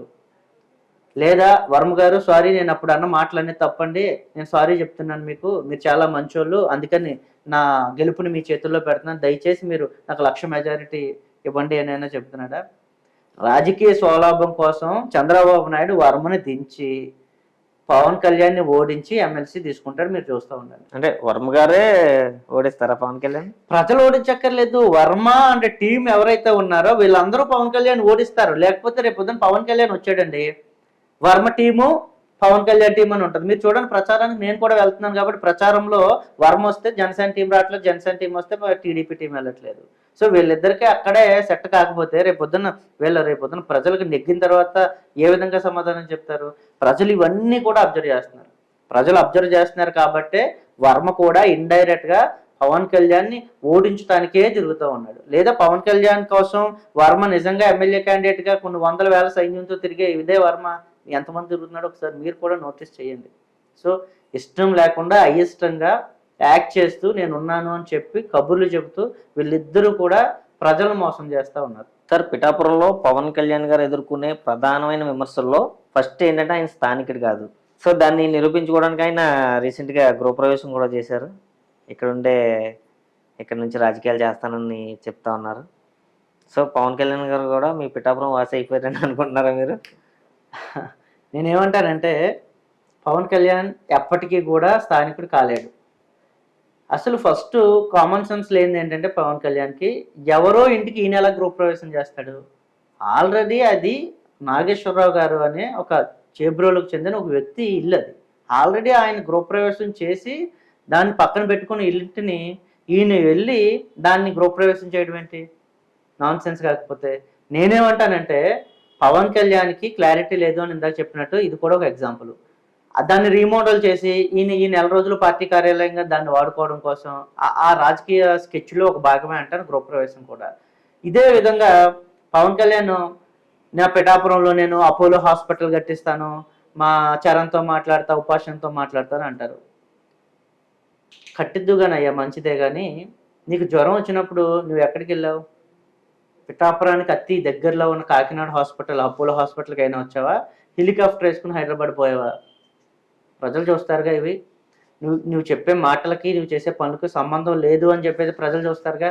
నేనేమంటానంటే నువ్వు నిజంగా నీకు జ్వరం రావటం తప్పేం కాదు, వచ్చినప్పుడు నువ్వు ఎలా ఉంటున్నావు, ఇక్కడ ఏ విధంగా ప్రజల మధ్యలో ఉండటానికి ప్రయత్నం చేస్తున్నావు అనే చూస్తారు.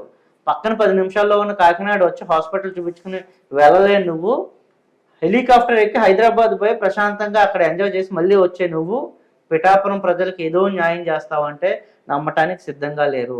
ఇలాంటి గృహప్రవేశాలు, ఎవరో ఇంటికి మనవడి గృహప్రవేశాలు, ఎక్కడో లేని హాస్పిటల్ని క్రియేట్ చేస్తానని అబద్ధాలు చెప్పి ఇదే గాజువాకలో, భీమవరంలో ఎలా ఓడిపోయావో పిఠాపురంలో కూడా నువ్వు ఓడిపోవడానికి సిద్ధంగా ఉన్నావు నేను అనుకుంటున్నాను.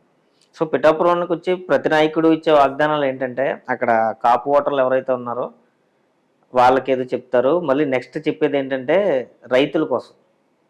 సో ఆల్రెడీ జగన్మోహన్ రెడ్డి గారు కూడా ఒక పథకం పెట్టి 24,000 రూపాయల వాళ్ళకి ఇవ్వడం జరుగుతుంది. పవన్ కళ్యాణ్ గారు కూడా ఇది ఒక సిల్క్ సిటీలా చేస్తాను, నేతన్నలకి రైతన్నలకి అండగా ఉంటాను అని చెప్పడం అయితే జరుగుతుంది. దాన్ని ఎలా తీసుకుంటారు మీరు? ఒకటి బ్రదర్, ఇప్పుడు నేతన్న నేస్తాం అని చెప్పి మన జగన్మోహన్ రెడ్డి 24,000 రూపాయలు చేనేత కుటుంబాలకు ఇస్తున్నాను అని చెప్పి ఒక స్కీమ్ తెచ్చాడు కొన్ని రోజుల నుండి. అది ఎంతవరకు ఎంతమందికి వచ్చింది అనేది నాకు మొత్తం లిస్టే ఉంది.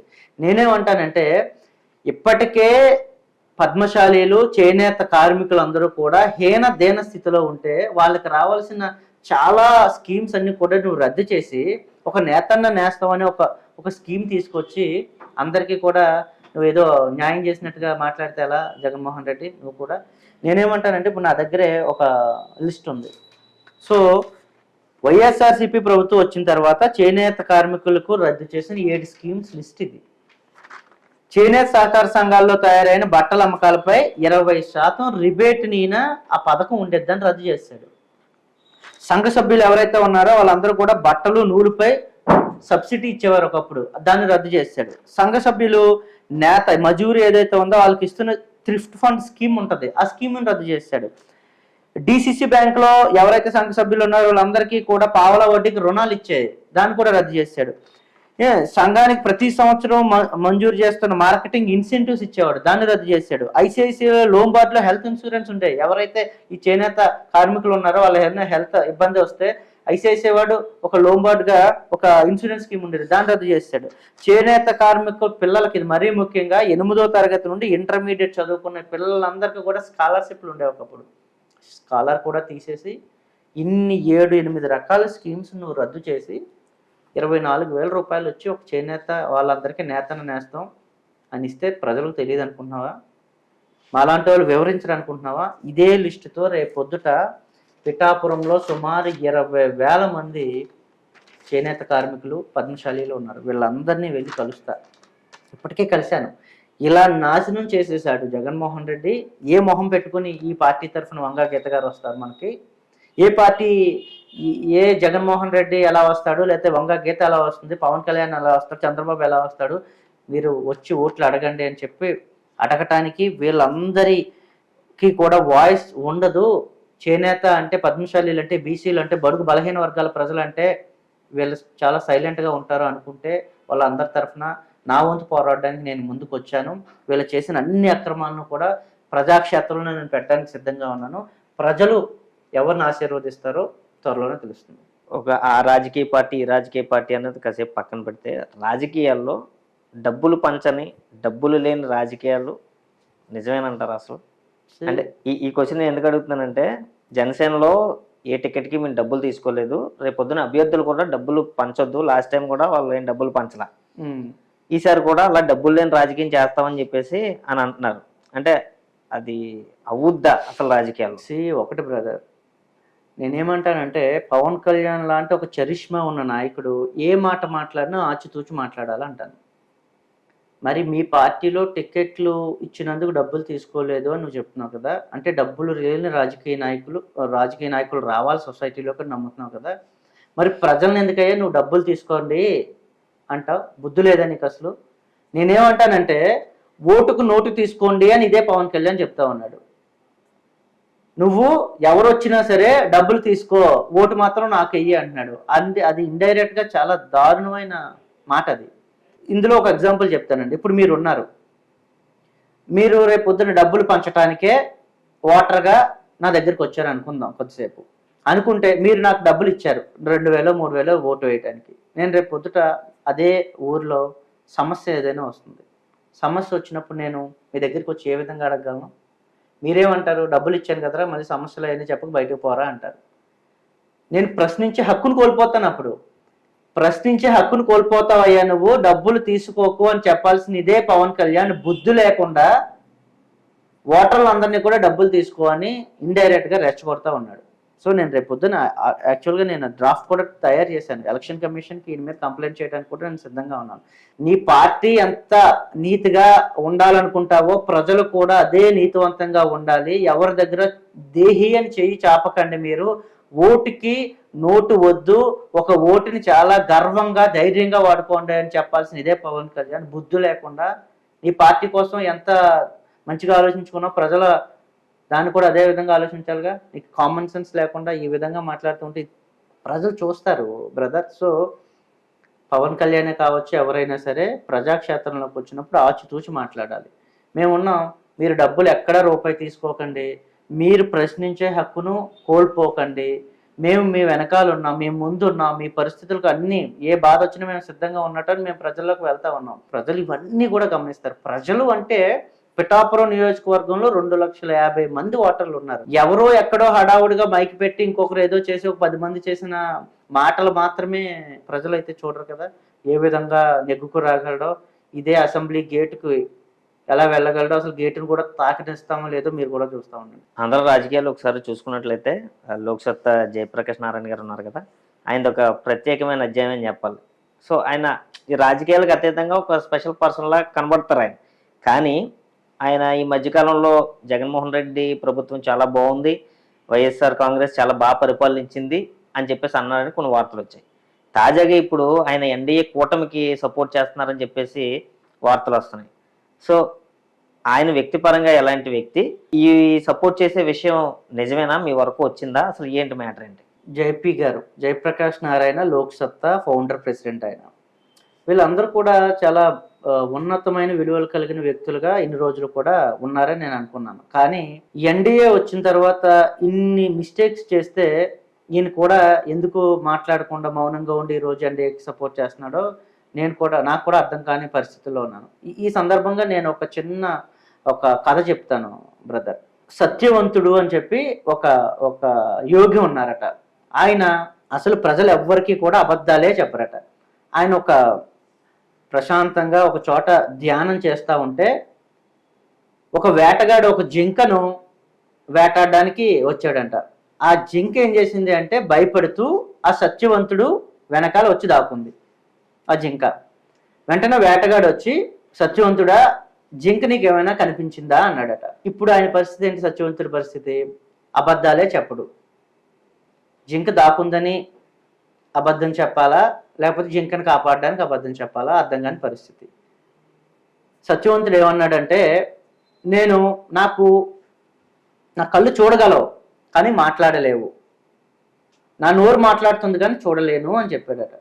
అంటే నేనేమంటానంటే జేపీ గారి పరిస్థితి కూడా ఇలాగే అయిపోయింది. ఆయన కళ్ళు చూస్తున్నాయి మోదీ మన రాష్ట్రానికి మన దేశానికి చేసిన అన్యాయాన్ని, కానీ ఆయన నోరు మాట్లాడట్లేదు. ఆయన నోరు మాట్లాడుతుంది రకరకాల పనుల కోసం, దీనికోసం, కానీ ఆయన కళ్ళు చూసినవి నిజాలు చెప్పడానికి ఆయన నోరు బయటకు రావట్లేదు అంటాను నేను. సో ఈ కథ నేను ఎందుకు చెప్పాను అంటే, నువ్వు సత్యవంతుడుగా, మంచి వ్యక్తిగా, చాలా మంచి మార్కులు వేసుకున్న జేపీ గారు, మీరు కూడా ఎన్డీఏకి ఈరోజు సపోర్ట్ చేశారు అంటే 10 సంవత్సరాలు ఈ కాలంలో ఎన్డీఏ మన దేశాన్ని, మన రాష్ట్రాన్ని ఎంత దీనహీన స్థితిలో పడేసింది. మీ కళ్ళు కనిపించలేదా? మీ నోరు మెదపట్లేదు? మరి స్పెషల్ స్టేటస్ ఏమైపోయింది? స్పెషల్ ప్యాకేజీలు ఇస్తానని ఏమైపోయాయి? రైల్వే జోన్లు ఏమైపోయాయి? మన రాజధాని ఏమైపోయింది? మీరు హైదరాబాద్లో కూర్చుంటున్నారు కాబట్టి జేపీ గారు, మాకు రాజధాని ఉందో లేదో ఒక దిక్కుచోతన స్థితిలో మేమందరం కూడా ఉంటే, హైదరాబాద్లో ఉన్న మీరు లగ్జరీగా ఎంజాయ్ చేస్తూ ఈరోజు ఒక రాజధాని లేని ఆంధ్రప్రదేశ్ రాష్ట్రాన్ని ఇలా పడేస్తే మీరు ఎన్డీఏకి సపోర్ట్ చేస్తారా? సో మేధావులు అని చెప్పుకున్న వాళ్ళు ఏదో ఒక రోజు మేము మేధావులు కాదు అని నిరూపించుకుంటారు. జేపీ గారు కూడా ఈరోజు అక్కడే ఉన్నారని నేను అనుకుంటాను. జై భీమరావ్ భారత్ పార్టీ అసలు వస్తే ఎటువంటి మంచి ప్రజలకు చేస్తారు? ఓటు ఈ పార్టీకి ఎందుకు వేయాలి అంటే మీరు ఏం చెప్తారు? కొన్ని వందల రాజకీయ పార్టీలు మన రాష్ట్రంలో, మన దేశంలో కూడా ఉన్నాయి. ప్రతి రాజకీయ పార్టీ ఒక మంచి ఉద్దేశంతో వస్తాయి. వచ్చిన తర్వాత వాళ్ళు ప్రజలకు నిజంగా చేసిన న్యాయం ఏంటి, మంచి ఏంటి అనేది ప్రజలకు వాళ్ళే వివరించాలి. ప్రజలు కూడా చూస్తూ ఉంటారు. మేము గడిచిన 5-6 సంవత్సరాల్లోనూ మా పార్టీ స్థాపించిన నాటి నుండి కొన్ని వందల వేల పోరాటాలు చేస్తున్నాం. డాక్టర్ సుధాకర్ని వైఎస్ఆర్సీపీ ప్రభుత్వం వచ్చిన తర్వాత డాక్టర్ సుధాకర్ని మాస్క్ లేదని అడిగినందుకు ఏ విధంగా చంపేశారో మనం చూసాం. డాక్టర్ అనితారాణి మీద ఏ విధంగా చేశారో చూసాం. శిరోమండలం వరప్రసాద్ని ఏ విధంగా చేశారో చూసాం. కోడికత్తు సీనుని ఏ విధంగా హింసించారో చూసాం. ఒకటి కాదు, కొన్ని వందల వేల కేసుల్లో వీళ్ళందరి కోసం, బాధితుల కోసం మేమందరం పోరాడి నిలబడ్డాం. ఇవన్నీ ప్రజలు చూస్తూనే ఉన్నారు. ట్రైబల్కి సంబంధించిన 15,000 ఎకరాలు గవర్నమెంట్ కబ్జా చేద్దామని చూస్తే మా పార్టీ తరఫున మా అధ్యక్షుడు జడా శ్రవణ్ కుమార్ గారు పోరాడి 15,000 ఎకరాలను ఆపడానికి ఆపారు. ఇవన్నీ కూడా ఒక చరిత్రగా ఒక చిన్న పార్టీ చేసిందని గర్వంగా మేము చెప్పుకుంటాం. ఈ విషయాలన్నీ కూడా మేము ప్రజలకు చెప్పడానికి మేము ప్రయత్నం చేస్తాం. 2024లో ఒక మంచి ప్రయత్నం చేస్తాం. గెలిపిస్తే మీరు అన్నట్టుగా చాలా మరింత ఎక్కువ ప్రయత్నం చేస్తాం. లేకపోతే 29 వరకు మేము ఉంటాం, 34 వరకు ఉంటాం. కష్టపడి పనిచేయడానికి ప్రజల్లో ఉంటాం. నిజంగా వీళ్ళు ఆశీర్వదిస్తే తప్పనిసరిగా మార్పులు తీసుకురావడానికి, నేనేమంటానంటే మార్పు అంటే ఒక పేపర్ మీద చూపించి ఇలాగే చెయ్యాలి అని లేదు. నిజంగా కష్టాలను చూసి వ్యక్తులు మనం కాబట్టి మేమందరం కూడా దీనికి ఒక పేపర్ వర్క్ అక్కర్లేదు. గ్రౌండ్లోకి వెళ్ళిన తర్వాత ఎలా చేయాలి అనేది ఒక మంచి ప్రణాళికతో మేము సిద్ధంగా ఉన్నాం కాబట్టి మాకు చాలా క్లారిటీ ఉంది. ప్రజలు ఆశీర్వదిస్తే ప్రజల కోసం పనిచేయడానికి మరింత ఎక్కువసేపు కష్టపడడానికి సిద్ధంగా ఉన్నాం. సార్, ఫైనల్గా మీరు పిఠాపురం నుంచి ఎమ్మెల్యే అభ్యర్థిగా పోటీ చేస్తున్నారు కాబట్టి ఏ ఎజెండాతో వెళ్తున్నారు? ఎటువంటి భరోసా పిఠాపురం ప్రజలకి ఇవ్వబోతున్నారు? ఒకటే బ్రదర్, పిఠాపురంలో పుట్టిన పెరిగిన వ్యక్తిగా, అన్ని కష్టాలు చూసిన వ్యక్తిగా నాకంటూ ఒక క్లారిటీ ఉంది. ప్రజలు నిజంగా ఏమి ఇప్పటి వరకు కోల్పోయారో అవన్నీ కూడా చేయటానికి ఒక మంచి ప్రణాళికతో నేను వెళ్తా ఉన్నాను. మా పార్టీ తరఫున ప్రజలకు ఏం చేయగలం, 2,50,000 మంది ఓటర్లు పిఠాపురంలో ఉన్నారు. వీళ్ళందరూ కూడా నిజంగా ఏమి ఇప్పటి వరకు కోల్పోయారు, ఈ ప్రభుత్వాలు ఏం చేయలేదో అన్నీ కూడా ఒక మంచి ప్రణాళిక నా దగ్గర క్లియర్గా ఉంది. అవన్నీ నేను చెప్పడానికి ప్రజల దగ్గరికి వెళ్తాను. ఒక ఓసీలు ఏమి ఇప్పటి వరకు కోల్పోయారు, ఒక బీసీలు ఏం కోల్పోయారు, ఒక ఎస్సీ ఎస్టీ సోదరులు ఏం కోల్పోయారు, మైనార్టీలు ఏం కోల్పోయారు, ఇలా కుల మతాలకు అతీతంగా ఒక మంచి అజెండాతో నిజంగా ప్రజలకు ఏం కావాలో మంచి మేనిఫెస్టోతో, మంచి అజెండాతో నేను వెళ్తూ ఉన్నాను కాబట్టి ప్రజలు ఆశీర్వదిస్తారు నన్ను, నా పార్టీని నేనైతే భావిస్తూ ఉన్నాను. Thank you sir, thank you so much అండి. మీ వాల్యుబుల్ టైంని మా కోసం కేటాయించి వాల్యుబుల్ వర్డ్స్ మా కోసం చెప్పినందుకు. సో మా ఛానల్ తరఫున మీకు ప్రత్యేకమైన ధన్యవాదాలు తెలియజేస్తున్నాం. అలాగే రాజకీయాల్లో మీరు మరింత ఉన్నత స్థానాలకు వెళ్ళాలని మనస్ఫూర్తిగా కోరుకుంటూ thank you sir. Thank you. So ఇదండి జై భీమరావు భారత్ పార్టీ తరఫు నుంచి పిఠాపురం నుంచి ఎమ్మెల్యేగా పోటీ చేస్తున్న మన మల్లికార్జున గారితో ఇంటర్వ్యూ. మరొక మంచి ప్రముఖ రాజకీయ నాయకుడితో మరొక ఇంటర్వ్యూతో మళ్ళీ కలుద్దాం. అంతవరకు సెలవు. నమస్తే. జై హింద్.